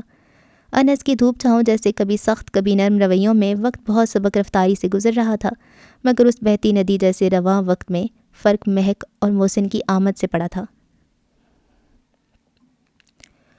خوبصورت سی نرم سپہر کا وقت تھا، دیواروں سے لپٹی دھوپ ابھی تک لشک رہی تھی۔ اب دن جلدی نہیں ڈھلتا تھا، دھوپ بہت دیر تک آنگن میں چکراتی تھی۔ آج موسم کے مزاج میں بہت تلخی نہیں تھی، وہ بچوں کو سلا کر آنگن میں بکھری چیزیں سمیٹ رہی تھی۔ انس معمول سے کچھ زیادہ ہی لیٹ ہو گیا تھا۔ دل ہی دل میں پریشان ہوتی وہ 2-3 مرتبہ گیٹ سے باہر بھی جھانک آئی تھی۔ ایسا پہلے کبھی نہیں ہوا تھا۔ انس کو اگر آفس میں دیر ہو جاتی تھی، وہ ضرور فون کر کے اطلاع دے دیتا تھا۔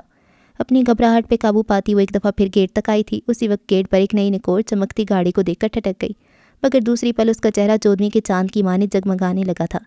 گاڑی سے اترنے والا اس کا بھائی خیام تھا، اور اس کے ساتھ رابی کو دیکھ کر شفا مارے مسرت کے گنگ رہ گئی تھی۔ امید نہیں تھی مجھے دیکھ کر صدمے سے مجسمہ بن جاؤ گی۔ خیام کی کھلکھلاتی آواز نے شفا کو سنبھلنے کا موقع دیا تھا۔ پھر رابی اور خیام سے مل کر جب اوپر آئی تبھی انس بھی اچانک گھر آ گیا تھا۔ خیام اور رابی کے سرپرائز پر اس کے تاثرات بھی کم و بیش شفا جیسے ہی تھے۔ بہن کو خوش دیکھ کر وہ بھی بہت خوش تھا۔ رابی کی اچانک آمد نے گھر کا ماحول بدل دیا تھا۔ بہت دل گھبراتا تھا بھابھی، حالانکہ وہاں ممی بہت خیال رکھتی تھی، مگر ماں کی بات کچھ اور ہوتی ہے۔ اگرچہ امی نے کرنا تو کچھ بھی نہیں، مجھے ہی ہلاتے رہنا ہے، پھر بھی سوچا پہلے ہی دفعہ امی کے پاس ہی چلی جاؤں۔ خیام تو مانتے نہیں تھے، بس میں نے منا ہی لیا۔ رابی شرمیلی سی مسکراہٹ کے ساتھ شفا کو بتا رہی تھی پھر خیام کی محبت اور سسرال والوں کی تعریفیں۔ وہ بہت خوش تھی اور اسے خوش دیکھ کر امی اور انس بہت خوش تھے۔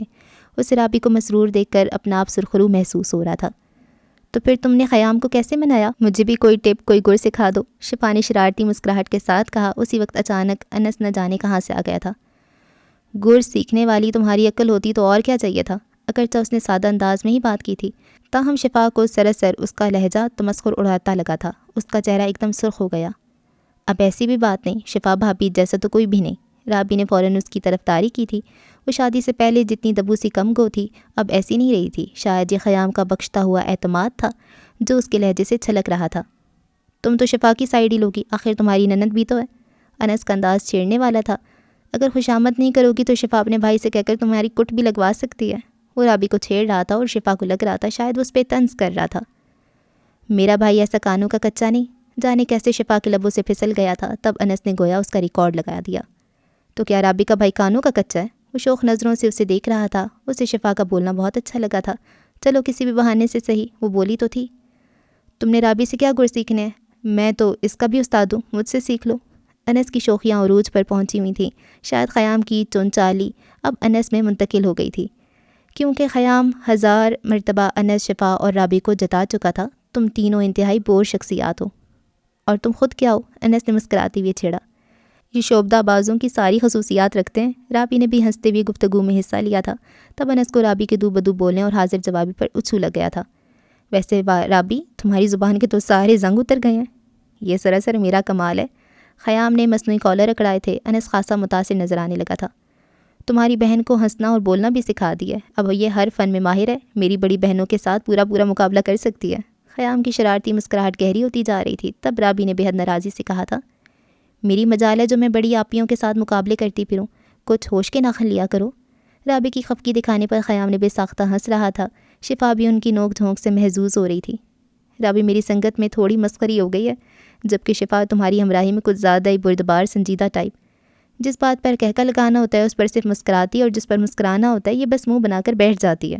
خیام کے تجزیہ نے انس کو چونکا دیا تھا۔ وہ بڑی بے ساختہ ٹھنڈی آ بھر کے بولا، میرے زخموں کو چھیڑ ڈالا ہے ظالم، تو ان زخموں کا کچھ علاج کرو۔ خیام نے مخلصانہ مشورہ دیا تھا۔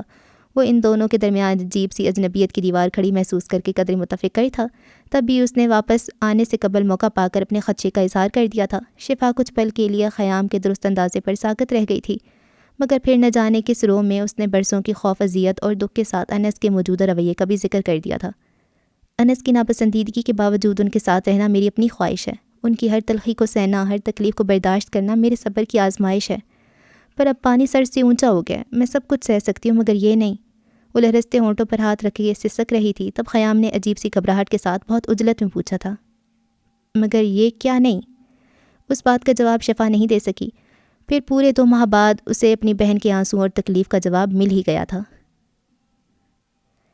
ایک بہت پاکیزہ اور سہانی صبح رابی نے ایک صحت مند بیٹے کو جنم دیا اور لاہور سے تقریباً شفا کا پورا میک اپ بچے کو دیکھنے پنڈی پہنچ گیا تھا۔ اس کی تینوں بہنیں، ممی، خیام، اپنے سب رشتوں کو اتنے عرصے بعد اکٹھا دیکھ کر شفا پھول کی مانند کھلی جا رہی تھی۔ اس کی شادی کے اتنے سال بعد پہلی مرتبہ اس کی بڑی بہنیں یہاں ہی تھیں اور وہ سب ہی شفا کے کم آنے پر شکوہ کر رہی تھیں۔ امی نے ان کے شکووں کے جواب میں کہا تھا، آپ نے تو شفا کو باندھ ہی لیا ہے، اب رابی گھر جاتی ہے تو شفا بھی رہنے کے لیے جائے گی۔ امی کا 2 ٹوک فیصلہ سن کر انس قدرے ٹھٹک گیا تھا۔ وہاں اتنے لوگوں کی موجودگی میں تو اس نے بولنا مناسب نہیں سمجھا تھا، مگر تنہائی پاتے وہ فکر مندی سے کہہ رہا تھا، رابی کے ساتھ تم بھی چلی جاؤ گی، وہ بھی رہنے کے لیے، ہمارا پیچھے کیا بنے گا؟ اس کے چہرے پر ہوائیاں اڑ رہی تھیں۔ شفا کے لاہور جا کر رہنے کا خیالی سہانے روح تھا۔ اتنے سالوں میں وہ ایک مرتبہ بھی تو رہنے نہیں گئی تھی۔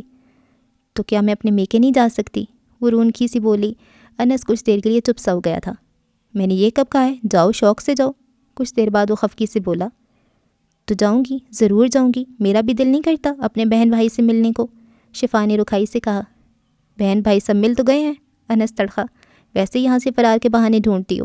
وہ فوراً ہی بدگمان ہونے لگتا تھا، مگر اب کی دفعہ شفا نے پرواہ نہیں کی تھی۔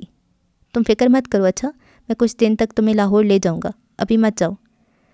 اس مہربانی کی کوئی ضرورت نہیں، شفا نے بھنا کر جواب دیا تھا۔ ان دنوں مہک کے پھیرے بہت پڑ گئے تھے۔ صرف شفا ہی نے نہیں بلکہ امی اور شازی نے بھی محسوس کر لیا تھا۔ وہ جب بھی آتی شفا کو امریکہ کے قصے سناتی، وہاں زندگی کتنی چمکدار ہے، سہولیات کا انبار ہے، بجلی پانی سب کچھ وافر، بچوں کو اسکول بھیجنے کے وظیفے الگ۔ تم دل بڑا کر لو، انس کو باہر بھیج دو، دیکھنا سائشات کا انبار لگ جائے گا، یہ گھٹیا ٹائپ کے کام تمہیں نہیں کرنے پڑیں گے۔ وہ جواب دیے بغیر اپنے کاموں میں جتی رہتی تھی۔ تب مہک بیزار ہو جاتی۔ مجھے لگتا ہے تم خود ہی ترقی نہیں کرنا چاہتی۔ مہک مایوس سی ہو جاتی۔ شفا کچھ دنوں سے ایک بات بہت نوٹ کر رہی تھی کہ مہک ہمیشہ اسی وقت آتی تھی جب انس کے آنے کا وقت قریب ہوتا، پھر انس کے ساتھ طویل بحث و مباحثہ چلتا۔ اس دوران وہ کئی کپ چائے بنوا کر پی جاتی تھی۔ انس کے ساتھ اس کی بڑھتی بے تکلفی شفا کا فشار خون بلند کرنے کے لیے کافی تھی۔ خصوصاً چھٹی والے روز تو مہک اور محسن دونوں ادھر ہی ڈیرا جما لیتے تھے۔ پھر مہک کی فرمائشی پروگرام چلتے، کبھی کبھی تھوڑی بہت مدد بھی کروا دیا کرتی۔ امی اور شازی تک اس کے رنگ ڈھنگ دیکھ کر حیران تھیں۔ ایک صبح شازی نے آفس کے لیے تیار ہوتے انس کو پکڑ لیا۔ یہ محسن اور مہک کا کیا معاملہ چل رہا ہے؟ شازی کا لہجہ بے انتہا سنجیدہ اور پر اصرار قسم کا تھا۔ انس کا ماتھا ٹھنکا۔ کیا مطلب؟ ہر وقت تمہارے سر پہ سوار رہتے ہیں، آخر ان کے ساتھ مسئلہ کیا ہے؟ کچھ ضروری معاملات ڈسکس کرنے ہوتے ہیں تبھی بیچارے آ جاتے ہیں، ورنہ ان کے پاس بھلا وقت کہاں ہے؟ انس نے لاپرواہی سے کہا۔ ابھی شازی نے مزید کچھ پوچھنا تھا مگر انس کے موبائل بجنے پر خاموشی ہو گئی۔ کمرے سے نکلنے ہی لگی تھی جب انس کے منہ سے مہک کا نام سن کر پھر ٹھٹک گئی۔ مہک کو سارے کام تم سے ہی ہوتے ہیں، اس کا اپنا شوہر کہاں ہے؟ انس نے اسے گھور کر دیکھا۔ اتنی پرانے محلے داری ہے، پھر دوست ہے میرا، اگر میں اس کے کسی کام آ جاؤں گا تو اس میں حرج کیا ہے؟ انس کے چہرے پر ناگواری آ گئی۔ شازی جذبت سی باہر نکل گئی تھی۔ مہک نے آؤٹنگ کا پروگرام بنایا تھا جس میں زبردستی انس اور شفا کو بھی گھسیٹ لیا۔ شفا کا دل ہرگز بھی مہک کے تفریحی پروگرام میں شامل ہونے کا نہیں تھا، مگر انس اور بچے بہت خوش تھے۔ پھر شازی بھی چوں کے ساتھ تھی، سو وہ کچھ مطمئن تھی۔ وہ سب اسلام آباد کے بغل میں موجود سید پور گاؤں کے پکنک پوائنٹ دیس پردیس میں آئے ہوئے تھے۔ مہک کی باتیں کھلی پڑی تھیں۔ بڑی خوبصورت اور رومانوی قسم کا ماحول تھا۔ کہیں دور بانسری کی دھن ماحول کو سیر انگیزی بخش رہی تھی۔ گرما گرم سیخ کباب اور ہانڈی گوشت سے پیٹ بھر کے مہک نے پہاڑ پر چڑھائی کا شور مچا دیا تھا، مگر محسن نے فوراً انکار کر دیا۔ وہ بھاری جسامت رکھتا تھا اور کچھ پیٹ بھر کے کھانا کھا لینے کے بعد اس نے مزید چلنے اور پہاڑ پر چڑھنے کی ہمت نہیں تھی، مگر مہک کی ضد پر محسن نے بہت عاجزی کے ساتھ انس کی منت کی تھی۔ یار تم اس کے ساتھ چلے جاؤ۔ وہ اونچے بلند و بالا پہاڑ کو دیکھ رہا تھا جس کے بیچ سے پتھر کاٹ کر تنگ سی سیڑھیاں بنائی گئی تھیں۔ انس تھوڑی سی پیش و پیش کے بعد مان گیا۔ انس نے ذرا دیر کو رک کر شفا سے کہا، بچوں کا دھیان رکھنا، میں بس ابھی آتا ہوں۔ اس کے چہرے کے کٹیلے تاثرات ملاحظہ کرنے کے بعد وہ رکا نہیں تھا۔ شفا خاموشی سے ان دونوں کو جاتا دیکھ رہی تھی جو برگد کے درخت کی اوٹ سے اوپر چڑھائی کی طرف جا رہے تھے۔ شازی برساتی نالا عبور کر کے دوسری طرف دکانوں میں تانک جھانک رہی تھی۔ واپس آئی تو شفا کو تنہا بیٹھ کر دیکھ کر ٹھٹک گئی۔ باقی سب کدھر ہیں؟ انس، بچے اور وہ ننھی حسینہ؟ شفا نے گردن موڑے بغیر رکھائی سے بتایا، بچوں کو محسن بھائی مندر دکھانے لے گئے ہیں اور ننھی حسینہ تمہارے بھائی کے بغل میں، وہ اوپر دیکھو ذرا۔ اس نے دور پہاڑ کی طرف اشارہ کیا تھا۔ چھوٹی چھوٹی تنگ سی سیڑھیوں پر آگے پیچھے انس اور مہک چل رہے تھے اور شاید کسی موضوع پر بات چیت بھی ہو رہی تھی۔ پھر شاید مہک کا پیر رپٹ گیا تھا، اس نے بے ساختہ چیخ کر انس کو پکڑا تھا۔ ادھر انس بھی شاید اسے سہارا دینے ہی گیا تھا۔ وہ مہک کا ہاتھ پکڑے سہج سہج اسے چلا رہا تھا۔ شازی سے یہ منظر دیکھا نہ گیا، وہ شفا پہ الٹ پڑی۔ یہ سب کیا ہے؟ تم نے انس کو کیوں جانے دیا؟ وہ مجھ سے پوچھ کر نہیں گئی۔ اس کی آواز بھیگ رہی تھی۔ انس اور مہک اب ان کی نظروں سے اوجھل ہو گیا تھا۔ شفا کا دل جیسے بند ہونے لگا۔ جب گھنٹہ بھر مزید گزر گیا تب محسن بھی قدرے بے چین ہوا۔ ابھی تک واپس نہیں آئے؟ وہ گردن اچکا کر پہاڑ کی وسطوں میں انہیں تلاش رہا تھا۔ شازی اس کی بے چینی ملاحظہ کر کے تلخی سے بولی، بھائی صاحب آپ خود بھی ساتھ چلے جاتے، اب وہ تو اپنی مرضی سے ہی آئیں گے۔ اس کی تلخی کے جواب میں محسن کی ہنسی اسے سخت بری لگی تھی۔ مہک کو ایسے ایڈونچرز کا بہت شوق ہے۔ محسن ان کی معلومات میں اضافہ کر رہا تھا۔ بھاڑ میں گئے ایسے بغیرت ایڈونچرز، بیوی کو دوست کے ہمراہ بھیج دیا تو فیسی امریکن بیوی اور لبرلزم پر۔ شازی کی بڑبڑاہٹیں عروج پر تھیں۔ محسن ایک بار پھر بچوں کو آس پاس کی مارکیٹیں گھمانے لے گیا تھا۔ تقریباً آدھے گھنٹے بعد مہک اور انس واپس آتے دکھائی دیے تھے۔ مہک ذرا تھکی تاہم پہلے سے بھی پرجوش دکھائی دینے کی کوشش کر رہی تھی، حالانکہ اتنی چڑھائی نے اسے خاصا تھکا ڈالا تھا۔ مہک بہت پرجوش انداز میں محسن کو اپنے ایڈونچرز کی تفصیل بتا رہی تھی۔ انس کے تاثرات البتہ نارمل تھے، وہ مونس کی طرف متوجہ تھا۔ تم نے کچھ نہیں خریدنا؟ مہک کو شاپنگ بیگ کا ڈھیر اٹھائے دیکھ کر انس بھی شفا کی طرف متوجہ ہوا تھا۔ تب شفا کے لیے کچھ بولنے سے پہلے مہک بول اٹھی، میں اتنا کچھ لے کر آئی ہوں، یہ بچوں اور شفا کے لیے ہی تو ہے۔ مہک کی خوش اخلاقیوں کی اور مہربانیوں کی کوئی حد نہیں تھی۔ انس کی نظروں میں اچھا بننے کے لیے انہیں جانے کیا پاپڑ بیل رہی تھی۔ شفا کے لیے یہ صورتحال خاصی متوش کر دینے والی تھی، مگر وہ اپنی ازلی کم گوئی کے باعث خاموش تھی۔ سب سے بڑی وجہ یہ تھی کہ اس کے اعتراض کو انس نے اہمیت نہیں دینی تھی۔ یہ اسی اتوار کی بات تھی جب صبح صبح مہک بند سنور کر ان کے گھر چلی آئی۔ چونکہ انس چھٹی والے روز بھی دیر تک نہیں سوتا تھا، سو اسے ناشتہ کرتے دیکھ کر مہک کی باتیں کھل گئیں۔ شکر ہے تم جاگ رہے ہو، ورنہ میں تو سوچ رہی تھی کہ جانے کتنا انتظار کرنا پڑے گا۔ وہ اپنا چھوٹا سا کلچ گھماتی انس کے برابر رکھی کرسی پر بیٹھ گئی تھی۔ ناشتہ کرو گی؟ انس کو آداب میزبانی کا خیال آیا۔ نیکی اور پوچھ پوچھ۔ اس نے فوراً مسکراہٹ سجا کر پراٹھا پلیٹ میں رکھ لیا تھا۔ ویسے تو میں بہت ڈائٹ کانشیس ہوں، تاہاں تمہارے گھر پہ کچھ بھی کھانا اچھا لگتا ہے۔ وہ چمکتی آنکھوں سے ادھر ادھر دیکھ رہی تھی۔ تم تیار ہونے میں کتنا ٹائم لگاؤ گے؟ شفا ان کے سامنے چائے کی پیالیاں رکھ رہی تھی جب مہک نے عجلت میں انس سے پوچھا۔ بس 15 منٹ۔ انس نے چائے کا کپ اٹھا لیا۔ وہ دونوں شاید کہیں جا رہے تھے۔ شفا کو ایک دم بے انتہا غصہ آ گیا۔ انس، مجھے ڈاکٹر کے پاس جانا ہے۔ اسے انس کو روکنے کا کوئی اور جواز نہیں ملا تھا۔ مگر ڈاکٹر اتنی صبح نہیں ملے گا، گھنٹہ بھر کا کام ہے۔ بس میں بھی گیا اور ابھی آیا، انس نے سنجیدگی سے کہا تھا۔ مہک چونک گئی۔ شفا کو جانا ہے؟ انس تم پہلے شفا کو لے جاؤ، ہم تو لنچ آورز میں بھی چلے جائیں گے۔ انس کے سامنے اپنے نمبر وہ کسی طور کم نہیں کرنا چاہتی تھی اور نہ ہی اپنی اچھائیوں کا گراف گرا سکتی تھی۔ شروع میں شفا کو وہ خاصی نخریلی اور موڈی سی لگی تھی، مگر اب تو گویا شہد میں نہائی لگتی تھی۔ کیا بھی چلو گی؟ انس بھی سوچ میں گم ہو گیا۔ نہیں، میں پھر چلی جاؤں گی، آپ اپنا کام کر لیں۔ غصے کے گھونٹ بھرتی وہ برتن اٹھا کر کچن میں چلی گئی تھی۔ انس کچھ دیر تک رکا رہا، پھر وہ دونوں کسی موضوع پر بات کرتے نکل گئے تھے، جبکہ شفا کا مارے غصے کے برا حال تھا۔ وہ کتنی ہی دیر تک منفی سوچوں کے داؤ میں الجھی رہتی کہ فون کی گھنٹی نے اسے اپنی طرف متوجہ کر لیا۔ شازی کا فون تھا اور اس نے چھوٹتے مہک کے بارے میں پوچھا تھا۔ ابھی انس کو ساتھ لے کر نہ جانے کہاں گئی ہے؟ اتنے سویرے کون سا ضروری کام تھا؟ اس کا انداز کچھ سوچتا ہوا تھا۔ پھر اس نے قدرے جھجکتے ہوئے شفا کو سمجھانے والے انداز میں کہا، انس سے بات کرو، ہر وقت مہک کا دم چھلا بنا رہنا مناسب نہیں۔ جو بات ہمیں کھٹک رہی ہے، کل کو محلے والے بھی باتیں بنانا شروع کر دیں گے۔ شفا دھک سے رہ گئی، یعنی بات پھیل رہی تھی۔ اس کا دل دکھ کی اتھاہ میں گر رہا تھا، جیسے مان اور اعتبار کی کرچیوں سے زخم ہو رہا تھا اور یہ نوکیلے کانچ اسے شام سویرے نوکے چبھوتے تھے۔ شفا کو رونا آ گیا۔ وہ تو ویسے بھی بڑے کمزور اعصاب کی مالک تھی۔ رات خاصی بھیگ چکی تھی جب شفا امی کو دوا دے کر پورے گھر کی لائٹس آف کرنے کے بعد اپنے کمرے میں آئی۔ اس نے انس کو فون پہ مصروف پایا تھا۔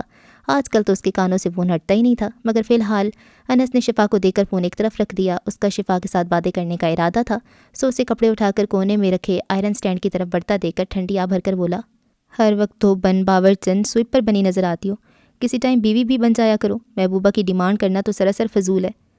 وہ تکیہ گود میں رکھے کشن کو کراؤن کے ساتھ چپکائے نیم دراز سا تھا۔ اب یقیناً تم نے 2 گھنٹے کی سوچ و بچار کے بعد جواب دینا ہے، کہیں ایسا نہ ہو مجھے نیند ہی آ جائے۔ اس کا انداز بھرپور شرارتی قسم کا تھا۔ تو سو جائیں آپ، شفا تڑاہ کر بولی۔ تو تم چاہتی یہی ہو میں جل بھن کر سو جاؤں اور تم مجھ پر جادو ٹونے کرتی رہو؟ انس نے ہمیشہ کی طرح اسے بولنے پر اکسانے کے لیے ایسی بات کہی تھی جو اس کے دل پہ جا لگی۔ میں آپ پر ٹونے کرتی ہوں؟ شفا کا منہ کھلا رہ گیا۔ پہلے تو مجھے کبھی جادوگرنی نہیں کہا، یہ سب مہک کی سکھائی پٹی ہیں۔ اسے بے طرح رونا آ گیا۔ تو اور کیا کرتی ہو؟ میں بھونکتا رہتا ہوں، تم منہ ہی منہ میں بدبداتی رہتی ہو۔ اونچا اس لیے نہیں بولتی کہ میں سن نہ لوں۔ نہ جانے کون سا اسم پڑتی ہو، کتنی حسین ترہدار قسم کی گلیکس ہیں، میں ان کو دیکھ بھی نہیں سکتا۔ تمہارے ٹونوں کا اثر جو ہوتا ہے، ہر خوبصورت لڑکی مجھے بہنگی نظر آتی ہے، گورے گورے چہرے مجھے سیاہ نظر آتے ہیں، نفاست سے کیے گئے میک اپ مجھے دھول اور مٹی نظر آتے ہیں۔ آنکھوں میں شرارت بھری تھی، لہجے میں سنجیدگی تھی۔ شفا نے کون سا گردن موڑ کے اسے دیکھا تھا جو اس کا مسکراتا چہرہ نظر آ جاتا۔ وہ تو انس کے الزام پہ تڑپ اٹھی تھی۔ میرا اعتقاد اتنا کمزور نہیں جو میں جادو ٹونے کرتی پھروں، ایسے حربے آزمانے کی مجھے ضرورت نہیں۔ تو پھر کوئی اور حربہ استعمال کر لیا کرو۔ دیکھو میرا تو دل روز روز پھسلتا ہے، اگر ہاتھ سے پورا نکل گیا تو میں کچھ نہ کر سکوں گا۔ انس مسکراتے ہوئے بول رہا تھا۔ شفا کی آنکھوں میں آنسو بھر آئے تھے۔ پھر اس نے سوچا وہ کیوں اپنی کمزوری انس پہ عیاں کرے، ایسے تو وہ اور شیر ہو جائے گا۔ اس نے اپنی بھیگتی آنکھوں کو چپکے سے پونچھ لیا تھا، پھر قدرے رکھائی سے بولی، مجھے کوئی پرواہ نہیں، آپ کا دل جہاں مرضی پھسلے۔ سچ؟ انس نے مصنوعی تعجب کا اظہار کیا۔ تم مجھ سے خفا تو نہیں ہوگی اگر میں کوئی چھوٹا موٹا فیئر چلا لوں؟ آپ کو کب میری خفگی کی پرواہ رہی ہے؟ اس کا انداز تیکھا تھا۔ انس نے فوراً جواب دیا، پرواہ ہے تبھی تو اجازت لے رہا ہوں۔ مرضی ہے آپ کی۔ شفا کو پھر سے ڈھیروں رونا آ گیا۔ یعنی تم مجھے اجازت دے رہی ہو؟ انس نے ایک دفعہ پھر جھوم کر پوچھا۔ اس کی خوشی چھپائی نہیں چھپ رہی تھی۔ مجھے نہیں پتہ۔ شفا نے الماری میں کپڑے زور زور سے پٹخے، پھر ٹھونسے۔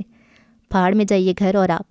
وہ سلگتی ہوئی کمرے سے باہر نکل گئی تھی اور انس کی مسکراہٹ بھی ایک دم سمٹی۔ پہاڑ میں جائیے گھر اور میں۔ انس گویا سن سا رہ گیا تھا۔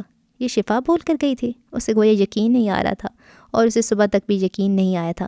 وہ معمول کے مطابق اٹھا تھا، پھر تیار ہو کر کچن میں آیا تو شہزادی ٹھٹک رہی تھی۔ انس کو دیکھ کر یہ خفگی کچھ اور بڑھ گئی۔ خیریت تو ہے؟ شہزادی صاحبہ کا مزاج برہم نظر آتا ہے۔ وہ اس کے برابر رکھی کرسی پر بیٹھ گیا تھا۔ میں آپ سے ناراض ہوں پاپا، شہزادی نے توست کھاتے ہوئے خفگی سے کہا۔ میری شہزادی کیوں ناراض ہے؟ انس نے اسے کرسی سے اٹھا کر گود میں بٹھا لیا۔ آپ، شہزادی کچھ کہنے لگی تھی کہ شفا نے سخت لہجے میں ٹوکا۔ دھیان سے ناشتہ کرو، تمہارے ابو کے پاس وقت نہیں۔ اس کا لہجہ انتہائی کھردرا تھا۔ شہزادی قدرے سہم گئی تھی۔ انس بھی شفا کے روکھے انداز پر چونک گیا تھا، پھر شفا کے برہم تاثرات ملاحظہ کر کے اس کی پیشانی پر بھی بل پڑ گئے۔ میرے پاس اپنے بچوں کے لیے بہت وقت ہے، سو تم ان کے ذہن آلود نہ کرو تو بہتر ہے۔ چائے کی پیالی میز پہ کھسکا کے وہ برہمی سے کہتا اٹھ گیا تھا۔ میرے بچے ہیں اور میں ان کی تربیت کرنا جانتی ہوں، مجھے کوئی ضرورت نہیں بچوں کے ذہن آلود کرنے کی۔ شفا کی بڑبڑاہٹ نے انس کے قدم روک دیے۔ میں یہاں کوئی سین کریٹ نہیں کرنا چاہتا اور نہ تم سے ایسی توقع رکھتا ہوں۔ شہزادی کے سامنے اس قسم کے کھردرے بیزار لہجے میں میرے ساتھ بات مت کیا کرو۔ وہ تنبیہ انداز میں اسے ٹوکتا باہر کی طرف نکل گیا تھا، جبکہ شفا نے بھی پہلی مرتبہ اپنا تمام تر غصہ برتنوں کو پٹخ پٹک کر نکالا۔ لاؤنج میں بیٹھی اماں دہل دہل کر ہلکان ہو رہی تھیں۔ لنچ پر ابھی وہ آیا ہی تھا کہ مہک اور محسن بھی چلے آئے۔ شفا تب کر رہ گئی۔ ان دونوں میاں بیوی کی اپنے گھر میں بڑھتی آمد و رفت دیکھ کر شفا کا ضبط جواب دے رہا تھا، اوپر سے مہک کا بڑھتا التفات۔ بچوں اور انس پہ گویا صدقے واری جاتی تھی۔ اس وقت بھی جلے پیر کی بلی بنے وہ نہ جانے کب سے خود کو تھکا رہی تھی، جب مہک نے آ کر اس کی سوچوں میں مداخلت کی۔ شفا، سر درد سے پھٹ رہے، کیا چائے مل سکتی ہے؟ اسے تیسری مرتبہ چائے کی طلب ہو رہی تھی۔ شفا نے اس کی فرمائش سن کر اسے گھورا۔ میری بھی طبیعت ٹھیک نہیں، کچھ دیر آرام کروں گی، پھر بنا کر دوں گی۔ مہک کا پھیکا سا چہرہ لیے پلٹ گئی تھی۔ یقیناً اس کی رکھائی اور تلخی کو اس نے محسوس کر لیا تھا۔ شفا بھی جلتی کلستی اپنے کمرے میں اندھیرا کیے لیٹ گئی تھی۔ اس کا دل بھر بھر آ رہا تھا، جی چاہتا تھا سب کچھ چھوڑ چھاڑ کر کسی جنگل میں چلی جائے۔ ایک بے حیا عورت اپنے شوہر کی آنکھوں میں دھول جھونک کر ایک دوسری عورت کے شوہر کو پھانس رہی تھی، ہر وقت اس کے پلو میں لٹکی رہتی تھی۔ رات کے انتہا پہر میں فون کھڑکا کر بلا لیتی تھی، جانے اس کا بغیرت شوہر کہاں مرا ہوتا تھا۔ شفا جتنا سوچتی اتنی ہی اس کے اندر چنگاریاں پھوٹ رہی تھیں۔ دل چاہ رہا تھا کہ گھر کی ایک ایک چیز کو آگ لگا دے۔ لمحہ لمحہ بہت بھاری تھا، وقت رینگ رینگ کے گزر رہا تھا، نیند تو آئی نہیں اسے۔ وہ لوگ کب گئے اسے پتہ نہیں چلا۔ انس نے بھی جھانک کر نہیں دیکھا۔ انس مارے اہانت کے ابھی تک سلگ رہا تھا۔ شفا کے وہ الفاظ اسے بھول نہیں رہے تھے۔ وہ اپنی کھٹارا سی گاڑی کو بے مقصدی سڑکوں پہ بھگا رہا تھا۔ سوچیں منتشر تھیں، غصے کا گراف بڑھتا جا رہا تھا۔ اس کے موبائل پر بار بار محسن کی کال آ رہی تھی، پھر کچھ دیر بعد مہک کے نمبر سے کال آنے لگی۔ انس کی کسی سے بھی بات کرنے کو دل نہیں چاہ رہا تھا۔ اس نے موبائل بند کر کے ڈیش بورڈ پہ پٹخ دیا۔ 4-5 گھنٹوں کی خواری کے بعد جب وہ گھر واپس آیا تو راستے میں ہی اپنے گیٹ پر کھڑی مہک کو دیکھ کر ٹھٹک گیا۔ وہ شاید اپنے ہی خساروں میں گم مہک کو دیکھ کر چونکتا نہیں، مگر مہک نے خود ہی اسے اپنی طرف متوجہ کر لیا۔ ذرا غور کرنے پہ انس نے دیکھا تو پتہ چلا مہک رو رہی ہے۔ اس کا نازک سا وجود لرز رہا تھا، چہرے کی رنگت زردی مائل ہو رہی تھی۔ انس کو اپنی پریشانی بھول گئی، لمحہ بھر کے لیے اسے شفا بھی بھول گئی تھی۔ مہک، تم ٹھیک ہو؟ کیا ہوا؟ محسن کہاں ہے؟ وہ فکرمندی سے بولتا ہوا مہک کے ہمراہ اس کے عالیشان کوٹھی کے لاؤنج میں آ گیا تھا۔ مہک کے گرتے آنسو ابھی تھمے نہیں تھے، وہ پوری شدت کے ساتھ رو رہی تھی۔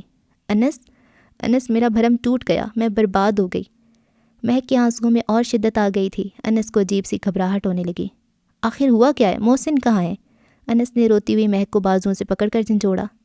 وہ اپنے کمرے میں ہے، مہک نے سسکیوں کے درمیان بتایا۔ محسن سب جان گئے انس، اب کیا ہوگا؟ وہ سہ نہیں پائیں گے۔ مہک روتے روتے اس کے کندھے سے آ لگی۔ انس گہرا سانس لے کر رہ گیا۔ وہ مہک کو تسلی دلا سے دے رہا تھا۔ وہ اس کے بازو سے سر ٹکائے ابھی تک سسک رہی تھی۔ وہ اس کی کسی بھی ہدایت پہ عمل نہیں کر رہی تھی۔ انس گویا بے بس ہو گیا تھا۔ تبھی ایک دم لاؤنج کا دروازہ کھلا۔ انس نے گردن گھما کر دیکھا تھا اور پھر لمحہ بھر کے لیے اس کا چلتا سانس رک سا گیا۔ مہک کے گرد پھیلا اس کا بازو کٹے ہوئے شہتیر کے پہلو میں آ گرا تھا۔ اس کے آنسو پونچھتا انس کا ہاتھ وہیں فضا میں منجمد ہو گیا تھا۔ گرد کا طوفان اڑا تھا، تیز تیز چلتے بگولے، ہر طرف دھول ہی دھول، مٹی ہی مٹی۔ وہ بے یقینی کے عالم میں اپنی ماں اور بیوی کو دیکھ رہا تھا۔ ان کے چہروں پر ایسی حیرت، ایسا دکھ اور ایسی بے یقینی تحریر تھی کہ انس کچھ نہ سمجھتی ہوئی بہت کچھ سمجھ کر زمین کے اندر گویا گڑ گیا تھا۔ انس، یہ سب کیا ہے؟ تو ایسا تو نہیں تھا میرے بیٹے۔ امی بھری ریت کی طرح بکھر بکھر جا رہی تھیں۔ کہنے سننے کو کچھ بچا ہی نہیں تھا۔ جب تک مہک یا انس اس غیر فطری صورتحال کو سمجھتے، تب تک شفا لڑکھڑاتی گرتی پڑتی امی کے ساتھ گھسیٹتی چلی گئی تھی۔ انس کے معطل ہوتے حواس شفا کو جاتے دیکھ کر دھیرے دھیرے کام کرنے لگے تھے۔ یہ سب کیا ہو رہا ہے؟ انس زیر لب بڑبڑاتا باہر کی طرف لپکا، جبکہ مہک کسی آندھی سے اکھڑے درخت کی مانند کارپیٹ پہ ڈھیر ہو گئی تھی۔ شفا کو گھر چھوڑے آج چوتھا روز تھا۔ ممی، بہنوں اور خیام کے 1000 مرتبہ پوچھنے پر بھی اس نے منہ سے ایک حرف تک نہیں نکالا تھا۔ وہ لوگ پوچھ پوچھ کر تھک گئے تھے۔ دوسری طرف انس سے بھی کوئی رابطہ نہیں ہو پا رہا تھا۔ اس صورتحال نے گھر کے ہر فرد کو پریشان کر رکھا تھا۔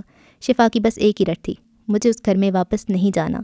اس کی ضد نے ممی کو حواس باختہ کر رکھا تھا۔ سلویٰ آپا سمیت اس کی دوسری بہنیں بھی بہت متفکر تھیں۔ سب سے بڑی بات، وہ بچوں کو بھی چھوڑ آئی تھی۔ ممی اور سلویٰ آپا کو ہول اٹھ رہے تھے۔ انس سے رابطہ نہیں ہو پا رہا تھا۔ اس کی متفقہ رائے تھی کہ خیام کو پنڈی بھیجا جائے۔ رابی کی نیندیں اڑی ہوئی تھیں، خیام کے تیور بھی بگڑے بگڑے محسوس ہوتے تھے، تاہم وہ شفا سے حتمی بات کرنے کے بعد ہی پنڈی جانا چاہتا تھا، مگر شفا کی ازلی چپ نے سب کو اپنی لپیٹ میں لے رکھا تھا۔ اس کی یہ چپ تب ٹوٹی جب ایک سپہر مہک اور محسن اس کے میکے چلے آئے۔ رات 12 بجے کی فلائٹ سے ان کی واپسی تھی اور جانے سے پہلے وہ شفا سے بات کرنا چاہتے تھے۔ سلویٰ آپا کی 1000 منتوں کے بعد شفا نے مہک سے بات کرنے کا ارادہ کیا تھا، ورنہ وہ تو اس گھنونے کردار والی عورت سے کلام تک نہیں کرنا چاہتی تھی۔ مگر جب مہک سے دل پر چکی کے پاٹ رکھ کر شفا کو ملنا پڑا اور اس کی کچھ باتیں سننا پڑیں تو مارے خوف اور دہشت کے شفا کا رواں رواں کانپ اٹھا تھا۔ اس کا وجود برف کی طرح سن ہو گیا تھا، اس کے حواس معطل ہونے لگے تھے۔ اس دن دوپہر کی ہلکی پھلکی نیند لے کر وہ باہر آئی تو لیاقت صاحب کی بیوی کو امی کے پاس بیٹھے دیکھ کر رک گئی۔ لیاقت صاحب کی بیوی گویا آنکھیں ماتھے پر رکھ کر آئی تھیں۔ بہن، اپنے بیٹے کو سنبھالو، اس گلی محلے میں عزت دار شریف لوگ رہتے ہیں اور تمہارا بیٹا، توبہ توبہ، اللہ جھوٹ نہ بلوائے، رات کے دوسرے پہر جانے کس نے اسے محسن کے گھر جاتے دیکھا ہے، اور صرف ایک مرتبہ نہیں، کئی مرتبہ۔ اور پھر محسن کے بارے میں کون نہیں جانتا، وہ تو نام مرد ہے، ہماری آنکھوں کے سامنے پلا بڑا ہے۔ ماں نے بات چھپائی رکھی۔ پھر بیرون ملک بہن کی بیمار بیٹی سے بیاہ دیا۔ بھلا ہوا اس لڑکی کا جس نے اسے امریکہ بلایا، پیسہ ہاتھ آیا تو عزت بھی مل گئی، مگر اب جوان خوبصورت بیوی کو بغل میں دبائے پھر رہا ہے۔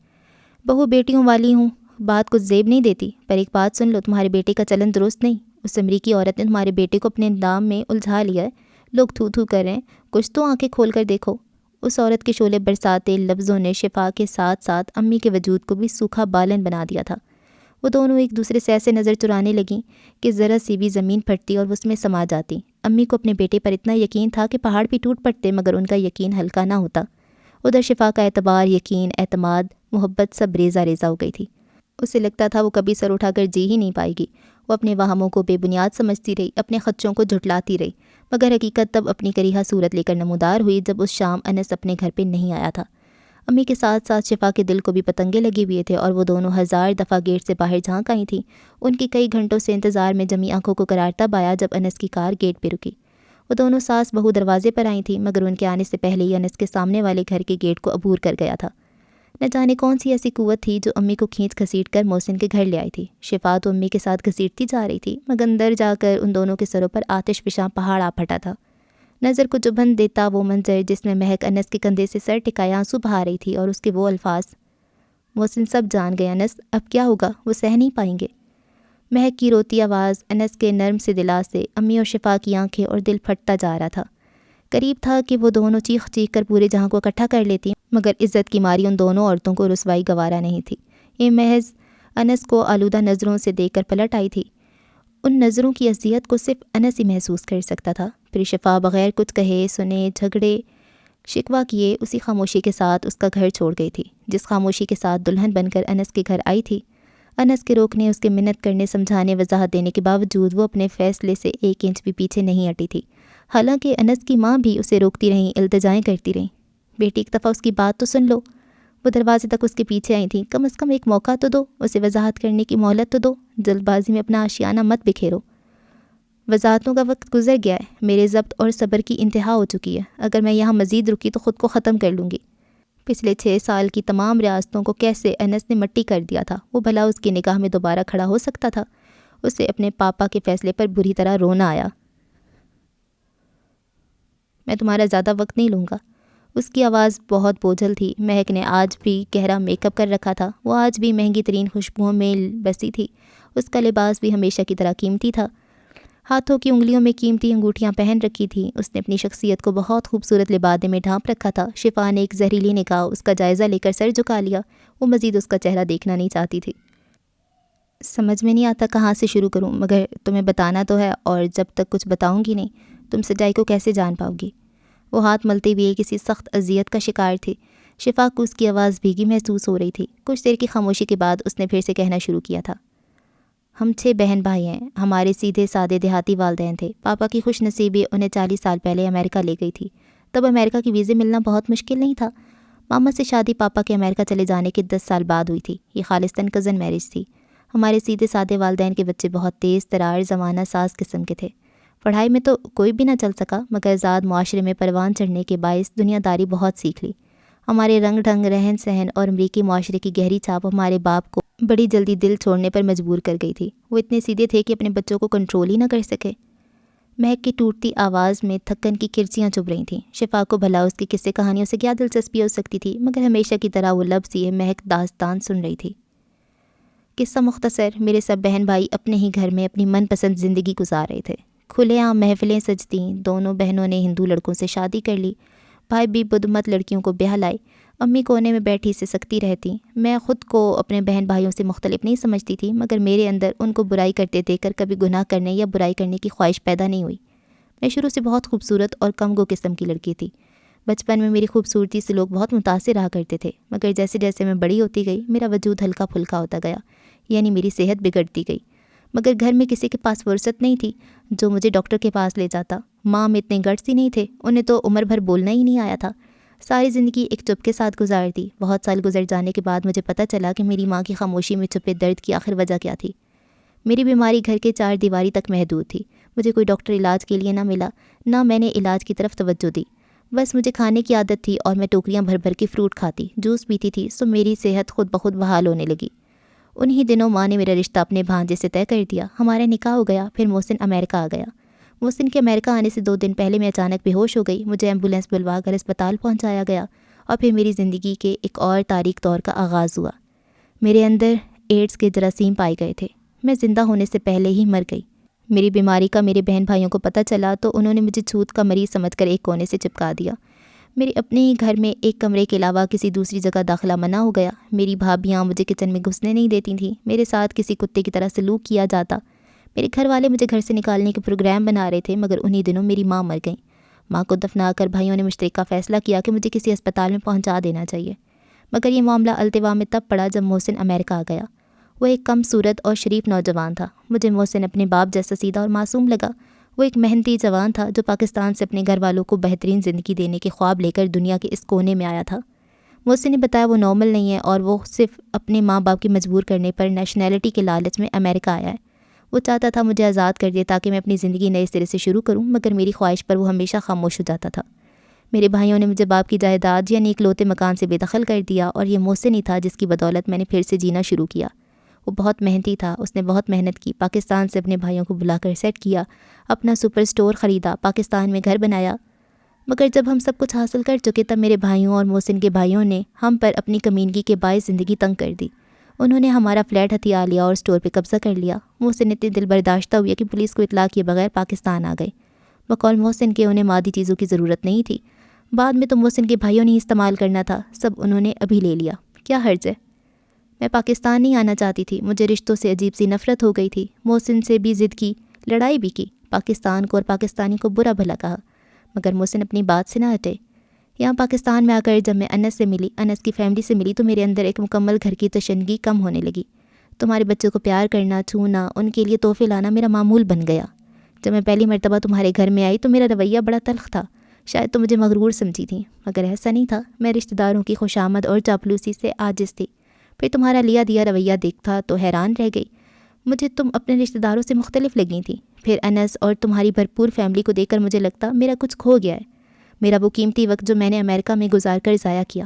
کاش میں پہلے پاکستان آ جاتی، تم لوگوں سے ملتی، ایک بھرپور فیملی کے ساتھ وقت گزارنے کا لطف لیتی۔ اور انس مجھے بھائیوں سے بڑھ کر عزیز ہے، جانے کیسے وہ میرے اتنے قریب آ گیا۔ اس کی ہمدردی اور خلوص جس کا مول کوئی نہیں تھا، یہ انس کی محبت اور خلوص تھا جو میں اور محسن اس کی بہتر زندگی کے لیے اسے امریکہ جانے پر فورس کرتے رہے تھے۔ محسن کی خواہش بھی انس امریکہ ہمارے ساتھ جائے، پھر وہ اپنے بھائیوں پر کیس کر کے پراپرٹی واپس لے لے، مگر انس تم لوگوں کو چھوڑ کر نہیں جانا چاہتا تھا۔ پھر میرے مشورے پر انس نے اور محسن نے مشترکہ فیصلہ کر کے ہماری کوٹھی کو ایک جامعہ کی شکل دینے پر بہت محنت کی۔ میری سب سے بڑی خوشی اور خواہش تھی کہ ہمارے گھر میں قرآن پڑھا جائے۔ ہمارے چلے جانے کے بعد اس گھر نے پھر سے بند ہو جانا تھا۔ کیا یہ بہتر نہیں تھا یہاں اللہ کا ذکر صبح و شام ہوتا؟ میرے اور محسن کی دنیا سے چلے جانے کے بعد بھی ہماری روحیں قرآن کی تلاوتیں سنتی۔ اس زمن میں انس نے تمام بھاگ دوڑ کی، مدرسے کے لیے سامان منگوایا، بچوں کو سبق دینے والی قاریہ اور ان کے شوہر مفتی آمین کو یہاں لے کر آیا۔ مفتی آمین کو مدرسے کا منتظم اعلیٰ بنایا۔ جس روز وہ بھیانک واقعہ پیش آیا اس سے اگلے دن مدرسہ کی افتتاحی تقریب تھی، جو کل بخیری و عافیت انجام کو پہنچی ہے۔ میری سمجھ میں نہیں آتا تمہارے ذہن میں گرا کیسے پڑی۔ دراصل ہوا کچھ یوں کہ محسن کو اچانک وفاق المدارس ملتان جانا پڑ گیا تھا۔ اس دوران میری کئی مرتبہ طبیعت خراب ہوئی۔ ہر دفعہ محسن کے کہنے پر انس مجھے ہسپتال لے کر جاتا رہا تھا اور وہیں اسے میری بیماری کا پتہ چل گیا۔ میرا بھرم نہ جانے کیسے ٹوٹ گیا۔ یہ ایسی شرمناک بیماری تھی کہ میں نے اتنے سال محسن سے بھی چھپائی رکھی، مگر انس کو خبر ہونے کا مطلب تھا کہ محسن کو بھی پتہ چل جاتا، مگر انس نے میرا بھرم ٹوٹنے نہیں دیا۔ اس نے محسن کو کچھ نہیں بتایا۔ پھر ایک رات مجھے پھر سے شدید تکلیف ہوئی۔ محسن میری تکلیف پر گھبرا گئے۔ اسی گھبراہٹ میں انہوں نے انس کو فون کر کے بلوا لیا تھا۔ مجھے اسپتال لے جایا گیا۔ ایک دفعہ پھر ٹیسٹ، دوائیاں، ڈاکٹرز رپورٹس اور محسن کو بھی خبر ہو گئی۔ یہ بیماری اتنی معمولی نہیں تھی کہ میں اسے چھپائی رکھتی۔ مجھے شدید صدمہ تھا۔ اسی صدمے کی کیفیت میں انس کو گھر لے آئی۔ دراصل میں انس سے جب تک کچھ شیئر نہ کر لیتی مجھے صبر نہیں آتا تھا۔ تب وہ سب کچھ ہو گیا جو ہونا نہیں چاہیے تھا۔ غلط فہمی ایسی تھی کہ فوری طور پر اس کا خاتمہ نہیں کیا جا سکتا تھا۔ پھر محسن کو بھی تمہارے اور انس کے جھگڑے کی خبر ہو گئی۔ وہ جو میری بیماری پر پریشان تھے مزید پریشان ہو گئے۔ میں جو اتنے سالوں سے اپنی بیماری محسن سے اپنی تئیں چھپائی ہوئی تھی، اس انکشاف پہ دنگ رہ گئی کہ محسن شادی کے ابتدائی دنوں سے ہی میری بیماری کو جان گئے تھے، اور یہ محسن کی اعلیٰ ظرفی تھی جو انہوں نے مجھے کبھی جتایا نہیں۔ ہم دونوں اپنی اپنی کمزوریوں کے ساتھ بہت بھرپور زندگی جی رہے تھے۔ ہماری زندگی میں کوئی خلا نہیں تھا، کوئی کمی نہیں تھی، اور جو کمیاں قدرت کی طرف سے ہمارے نصیب میں لکھی جا چکی تھیں ان پر ہم دونوں نے صبر کر لیا تھا۔ بس مجھے تم سے مزید کچھ نہیں کہنا، صرف اتنی التجا ہے، بدگمانی کی گرد جھاڑ کر دیکھو، ہر منظر صاف و شفاف نظر آنے لگے گا۔ انس کی محبت اور اس کا کردار تمہارے سامنے ہے۔ وہ تم سے محبت کرتا ہے، تمہارے ساتھ مخلص ہے۔ اس کے میک اپ زدہ چہرے پر آنسوؤں کی لکیریں تھیں۔ شفا کا دل گویا شرمندگی، خفت کے احساس سے ٹکڑے ٹکڑے ہو گیا۔ مدرسے کا افتتاح ہو گیا جس میں پورے محلے نے شرکت کی تھی۔ لوگ جو میرے کردار کے بارے میں مشکوک تھے سب کی زبانیں بند ہو گئیں۔ ہم لوگ آج واپس جا رہے ہیں۔ دراصل محسن میرے علاج سے کبھی بھی مطمئن نہیں رہے۔ اب ہم ہر سال آتے رہیں گے، کم از کم جب تک وجود میں زندگی باقی ہے تب تک۔ جو مشعل ہم نے روشن کیا اس کو مزید روشنی دینا۔ تم اور انس ہی اب اس جامعے کے اصل سربراہ ہو۔ انس کی زیر نگرانی ہمارا مدرسہ دینی علم کا سب سے بڑا مرکز بنے گا انشاءاللہ۔ وہ اپنے آنسو پونچھ کر اٹھ گئی تھی، تب شفا نے بے ساختہ اس کا ہاتھ پکڑ لیا تھا۔ دوسرے لمحے وہ مہک کے گلے سے لگی بے تحاشا رو رہی تھی۔ مجھے معاف کر دو مہک، میں نے تمہارے بارے میں اتنا غلط سوچا۔ وہ بری طرح سے سسک رہی تھی۔ یہ ندامت کے آنسو تھے جن کا بہہ جانا ہی بہتر تھا۔ تب مہک کے چپکے سے اس کے ابو پر ہاتھ رکھ دیا۔ گھر چلی جاؤ، وہ تمہارا منتظر ہوگا۔ میں تم سے کبھی بھی ناراض نہیں تھی، البتہ انس تم سے بہت ناراض ہے۔ مہک کے ہونٹوں پر نرم سی مسکراہٹ ابھر آئی۔ اپنی خوشبو ہمیشہ کے لیے اس کے آس پاس چھوڑ کر وہ جلد واپس آنے کے لیے چلی گئی تھی۔ گیٹ کھلا تھا اور صحن میں پتوں کا ڈھیر بکھرا پڑا تھا۔ اس نے ذرا سا پلٹ کر خیام کی طرف دیکھا۔ وہ مسکراتی نظروں سے اسے دیکھ رہا تھا۔ شفا نے اسے واپس چلے جانے کا اشارہ کیا تھا۔ وہ اندر آنے کی بجائے اپنی گاڑی کی طرف بڑھ گیا تھا۔ ایک اطمینان بھری گہری سانس خارج کرتی وہ سیڑھیاں چڑھ کر اوپر آئی تھی۔ اندر سے عجیب شور کی آواز آ رہی تھی۔ اس کے آگے بڑھتے قدم رک گئے۔ میں اسے لے کر نہیں آؤں گا، جیسے گئی ہے خود ہی آئے۔ انس غصے میں گرج رہا تھا۔ امی کی منمناتی آواز انس کے غصے تلے دب گئی۔ بچے رول گئے ہیں، سارا دن ماں کے لیے بلکتے ہیں۔ امی آپ دیدہ ہو رہی تھیں۔ انس نہ جانے کیا اٹخ پٹخ کر رہا تھا۔ کچھ دیر تک خاموشی چھائی رہی۔ شفا نے دروازے کی جھری میں سے دیکھا۔ انس کچن میں کھڑا کچھ پکانے کی کوشش کر رہا تھا۔ امی کی بات سن کر کچن سے نکل آیا۔ 3 وقت پکا پکا کر ٹھنساتا ہوں انہیں، پھر بھی رول رہے ہیں۔ ماں کی بات اور ہوتی ہے، امی نے دکھی دل کے ساتھ کہا۔ تو میں نے اسے روکا ہے یا گھر سے نکالا ہے؟ خود گئی یا خود ہی آئی؟ میں اب دوبارہ بارات لے کر تو جانے سے رہا۔ وہ ایک دفعہ پھر کچن کی طرف جا رہا تھا۔ مجھ پر ایسے گھٹیا الزام لگائے تھے اس نے، انس زیر لب بڑبڑا رہا تھا۔ کب الزام لگائے تھے؟ وہ تو بیچاری چپ چاپ چلی گئی۔ امی شفا کی حمایت میں بولتی ایک دم دانتوں تلے زبان داب گئی تھیں۔ منہ سے کچھ نہیں پھوٹا پر آنکھیں ساری حقیقت بیان کر دیتی ہیں۔ وہ آگ بگولا ہو رہا تھا۔ بندے کا ظرف اعلیٰ ہونا چاہیے اور پھر معاف کرنے میں بڑائی ہے۔ غلط فہمی تو کسی کو بھی لاحق ہو سکتی ہے۔ امی برابر شفا کی وکالت کر رہی تھیں۔ میرے سامنے کون ہاتھ جوڑ کر معافی مانگنے کھڑا ہوا ہے جسے میں نے سنگ دلی کا مظاہرہ کرتے ہوئے معاف نہیں کیا؟ اصل غصے کی وجہ کھل کر سامنے آ گئی تھی۔ شفا نے گہرا سانس کھینچ کر قدم اندر کی طرف بڑھا دیے تھے۔ محترمہ کو شفا سے معافی منگوانے کا ارمان تھا۔ آپ اس کی ڈٹھائی ملاحظہ نہیں کرتی؟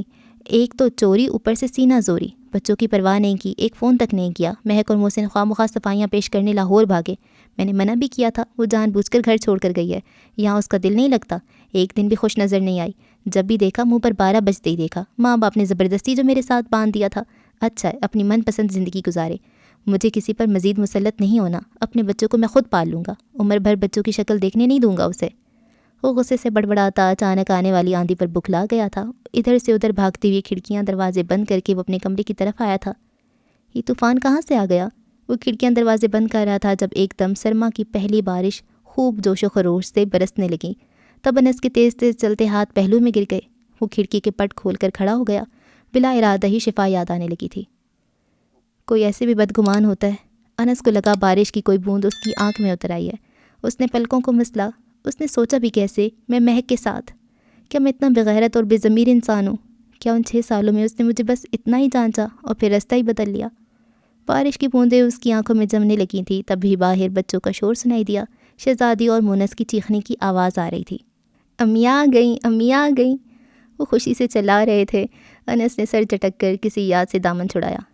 انس کو اپنا وہم سا لگا تھا، مگر کچھ دیر بعد انس کا وہم حقیقت کا روپ دھارے اس کے سامنے مجسمہ کھڑا ہوا تھا۔ وہ بے یقینی سے کبھی باہر برستی بارش کو دیکھتا، کبھی شفا کے چہرے کو۔ میں معافی کا طلبگار ہوں اور ہاتھ اس شرط پر جوڑوں گی کہ بغیر باز پرس کیے معافی مل جائے۔ اس کے ہاتھ انس کے شانے پر پھسل رہے تھے۔ بچوں کو عمر بھر مجھ سے نہ ملاتے، کتنی خطرناک عزائم تھے آپ کے، حالانکہ جرم اتنا بڑا تو نہیں تھا۔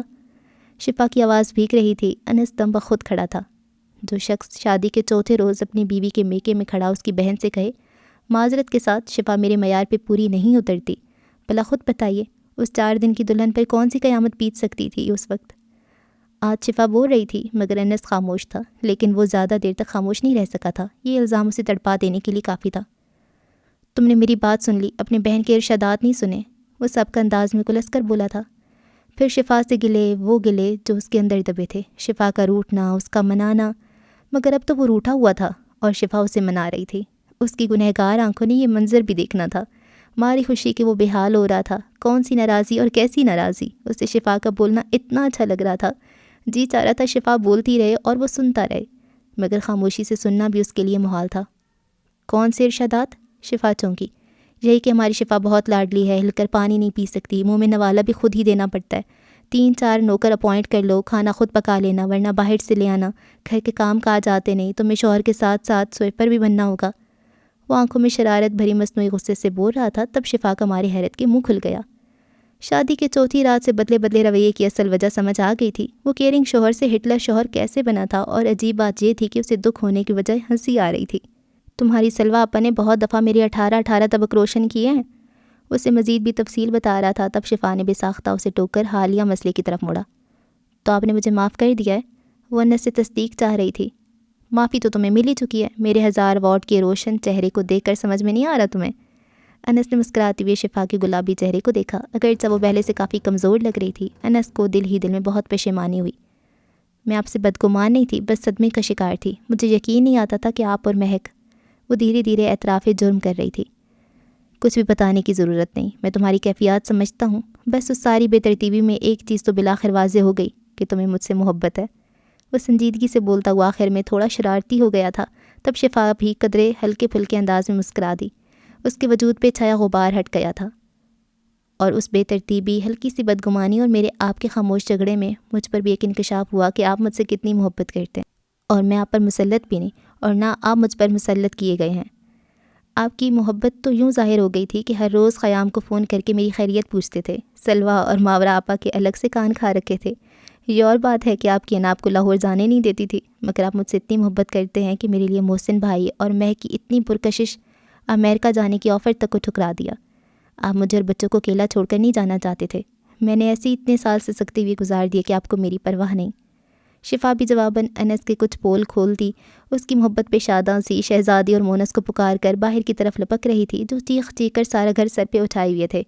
امی پلیز پلیز بریانی بنا کر کھلائیں، ورنہ ابو تو ہر روز پاپے، سوکھے توست، دلیا اور دہی کھلا کھلا کے ہمیں مارنے والے تھے۔ پھول سے کملائے بچے ماں کو دیکھ کر خوشی سے چلا رہے تھے۔ ادھر انس خیام اور سلوہ آپا کی غداری پر مصنوعی تاؤ کھا رہا تھا۔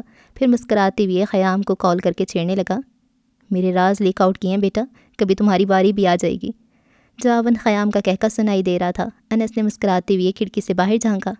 بارش تو آج بھی چھاجو برس رہی تھی، تاہم انس اور شفا کے دل پہ جمی گرد اور خود ساختہ نقصان، شکووں، گلوں کی گرد اتر گئی تھی۔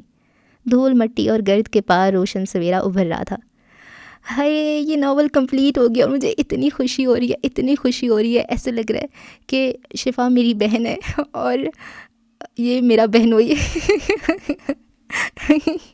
سچی میں اتنا اچھا لگ رہا ہے، اتنا اچھا لگ رہا ہے، اتنا اچھا لگ رہا ہے، اتنا مزہ آیا، اتنا مزہ آیا۔ مجھے غصہ آ رہا تھا درمیان میں، شروع میں کہتی تھی، کبھی مجھے لگتا تھا شفا غلط ہے، کبھی مجھے لگتا تھا کہ یہ کیا نام تھا، یہ بندے کا کیا نام تھا میری بہنوئی کا، انس، ہاں، تو کبھی مجھے لگتا تھا انس غلط ہے، لیکن اگلے پیراگراف مجھے لگتا تھا یار انس ٹھیک ہے اپنی جگہ پہ، اور پھر مجھے لگتا تھا نہیں یار شفا ٹھیک ہے۔ پھر مجھے لگتا تھا کیا ہو رہا ہے، یہ کیسے ہے سب کچھ۔ بہت بہت بہت بہت اچھا ناول تھا، مجھے بڑا مزہ آیا یار، بالکل ریئلٹی کے بہت قریب تھا۔ میرے مائنڈ میں بہت سے کپلز آ رہے تھے، بہت سی کبھی بیویاں آ رہی تھی۔ شوہروں کے ساتھ تو میں اتنا ریلیٹ نہیں کر پا رہی تھی کیونکہ میرے بھائی میرڈ نہیں ہیں، اور اپنے بابا کے ساتھ تھوڑا بہت ریلیٹ کر سکتی ہوں۔ تو یہ بہت زیادہ بہت بہت بہت بہت زیادہ ریئلٹی کے ساتھ میچ کر رہے تھے۔ ہسبینڈ وائف کا ایسا کوئی ریلیشن ہوتا ہے نا کہ ان میں انا آ جاتی ہے، مطلب وہ آ ہی جاتی ہے۔ وہ کچھ بھی جھگڑ لڑ لیتے ہیں، اگلے دن بالکل نارمل ہوتے ہیں، لیکن پھر بھی بہت سے لوگ ہوتے ہیں ان میں انا ہوتی ہے، تو وہ پھر انا کی وجہ سے ایکسپریس نہیں کر پاتے بہت سے لوگ۔ تو مجھے ایسے لوگوں کا اب صحیح سے سمجھ آ رہا ہے دکھ، جو ایکسپریسو نہیں ہوتے، جو اپنی بات ہی نہیں کہہ پاتے، وہ بیچارے کیا کرتے ہوں گے۔ کیونکہ یہ تو ناولز میں ہی ہوتا ہے نا کہ آنکھوں سے ہی بندے دل کی بات جان لیتے ہیں یا ہر چیز سے، ریالٹی میں تو منہ سے بولنا پڑتا ہے۔ وہ کہتے ہیں نا بچہ جب تک روتا نہیں ہے تو ماں بھی دودھ نہیں پلاتی، تو بولنا پڑتا ہے، ایکسپریس کرنا پڑتا ہے، اپنی ضروریات بتانی پڑتی ہیں، آپ کے مائنڈ میں کیا چل رہا ہے، آپ کو کن چیزوں پہ غصہ آ رہا ہے، کون سی چیزیں آپ کو ہرٹ کر رہی ہیں، تو یہ ضروری ہوتا ہے بتانا، لیکن بہت سے لوگ نہیں بتاتے۔ تو وہ پھر ان کے پارٹنرز کے لیے بھی ایک اذیت ہے نا کہ وہ کیسے سمجھیں ان کی بات کو۔ اب اتنا بھی مطلب اب شادی کی ان کی بات اگر کی جائے تو 6 سال ان کی شادی کو ہو گئے ہیں، اور ان میں یہ بچے بھی ہیں، اس کے اوپر اتنی زیادہ رسپانسبلٹیز ہیں اس بندے پہ، تو وہ بیوی جو اس کی 2-3 منٹ بعد ایک لفظ بولتی ہے تو اسے بھی سمجھ نہیں آتی، تو اس کو ہمیشہ سے یہی لگتا ہے کہ میں اس پہ مسلط کیا گیا ہوں، اور اس کی بیوی کو لگتا ہے کہ اس کو میری پرواہ نہیں، اور دونوں ہی ایک دوسرے سے پیار کرتے ہیں۔ اچھا تھا، ایک بہت ہی مزے کا کپل تھا، اور ایسے کپل ہوتے ہیں۔ اور آپ بتائیں آپ کو کیسا لگا، کامنٹ کر کے۔ نیاب جلانی میری فیوریٹ رائٹر ہو گئی ہیں یار، اتنا اچھا لکھتی ہیں، اتنا اچھا لکھتی ہیں۔ میں تو ان کے 3-4 ناولز اب لگاتار پڑھنے والی ہوں۔ ان کا میں نے ریسنٹلی ایک ناول پڑھا ہے شہر خطا، اور اتنا اچھا ناول تھا، اتنا اچھا ناول تھا۔ لانگ ناول ہے وہ، 7 ایپیسوڈز ہیں اس کی۔ شروع کی 1-2 ایپیسوڈ میں آپ کو سمجھ نہیں آئے گی کہ یہ کیا ہو رہا ہے، کون کس کا بھائی ہے، کون کس کا ہسبینڈ ہے، یہ کیا ہو رہا ہے، لیکن 3rd ایپیسوڈ میں آپ جب پہنچیں گے نا تو کہانی آہستہ آہستہ کھلنا شروع ہوگی۔ پھر 4th ایپیسوڈ پہ کہیں گے آپ اچھا یہ اس لیے ہو رہا تھا، 5th ایپیسوڈ پہ آپ کہیں گے اچھا 6th ایپیسوڈ پہ آپ کہیں گے او نو، لاسٹ ایپیسوڈ پہ آپ کہیں گے اچھا۔ تو اس ٹائپ کا انہوں نے یہ ناول لکھا ہے، بڑا ہی انٹرسٹنگ ہے، اس کو ضرور ضرور ضرور چیک آؤٹ کریں۔ اور آپ ایک کوالٹی ناول، ایک اچھے والا کوالٹی ناول جس میں جن ہے، جادو ہے، رومانس ہے، سسپینس ہے، مسٹری ہے، مرڈر ہے، سب کچھ ہے اس میں، تو وہ آپ اس سے لطف اندوز ہو سکیں گے۔ ضرور اس کہانی کو دیکھیں، ٹھیک ہے؟ اور چینل کو تو سبسکرائب آپ نے کر ہی لیا ہوگا، ہے نا؟ ضرور ہی کر لیں اگر آپ نے نہیں کیا ہوا، کیونکہ بہت اچھی اچھی کہانیاں میں لانے والی ہوں۔ اب میں صحیح مطلب دن میں 2 کہانیاں نہیں تو 1 کہانی تو آپ کے سامنے آئے گی ہی آئے گی۔ دعاؤں میں یاد رکھیں۔ اللہ حافظ۔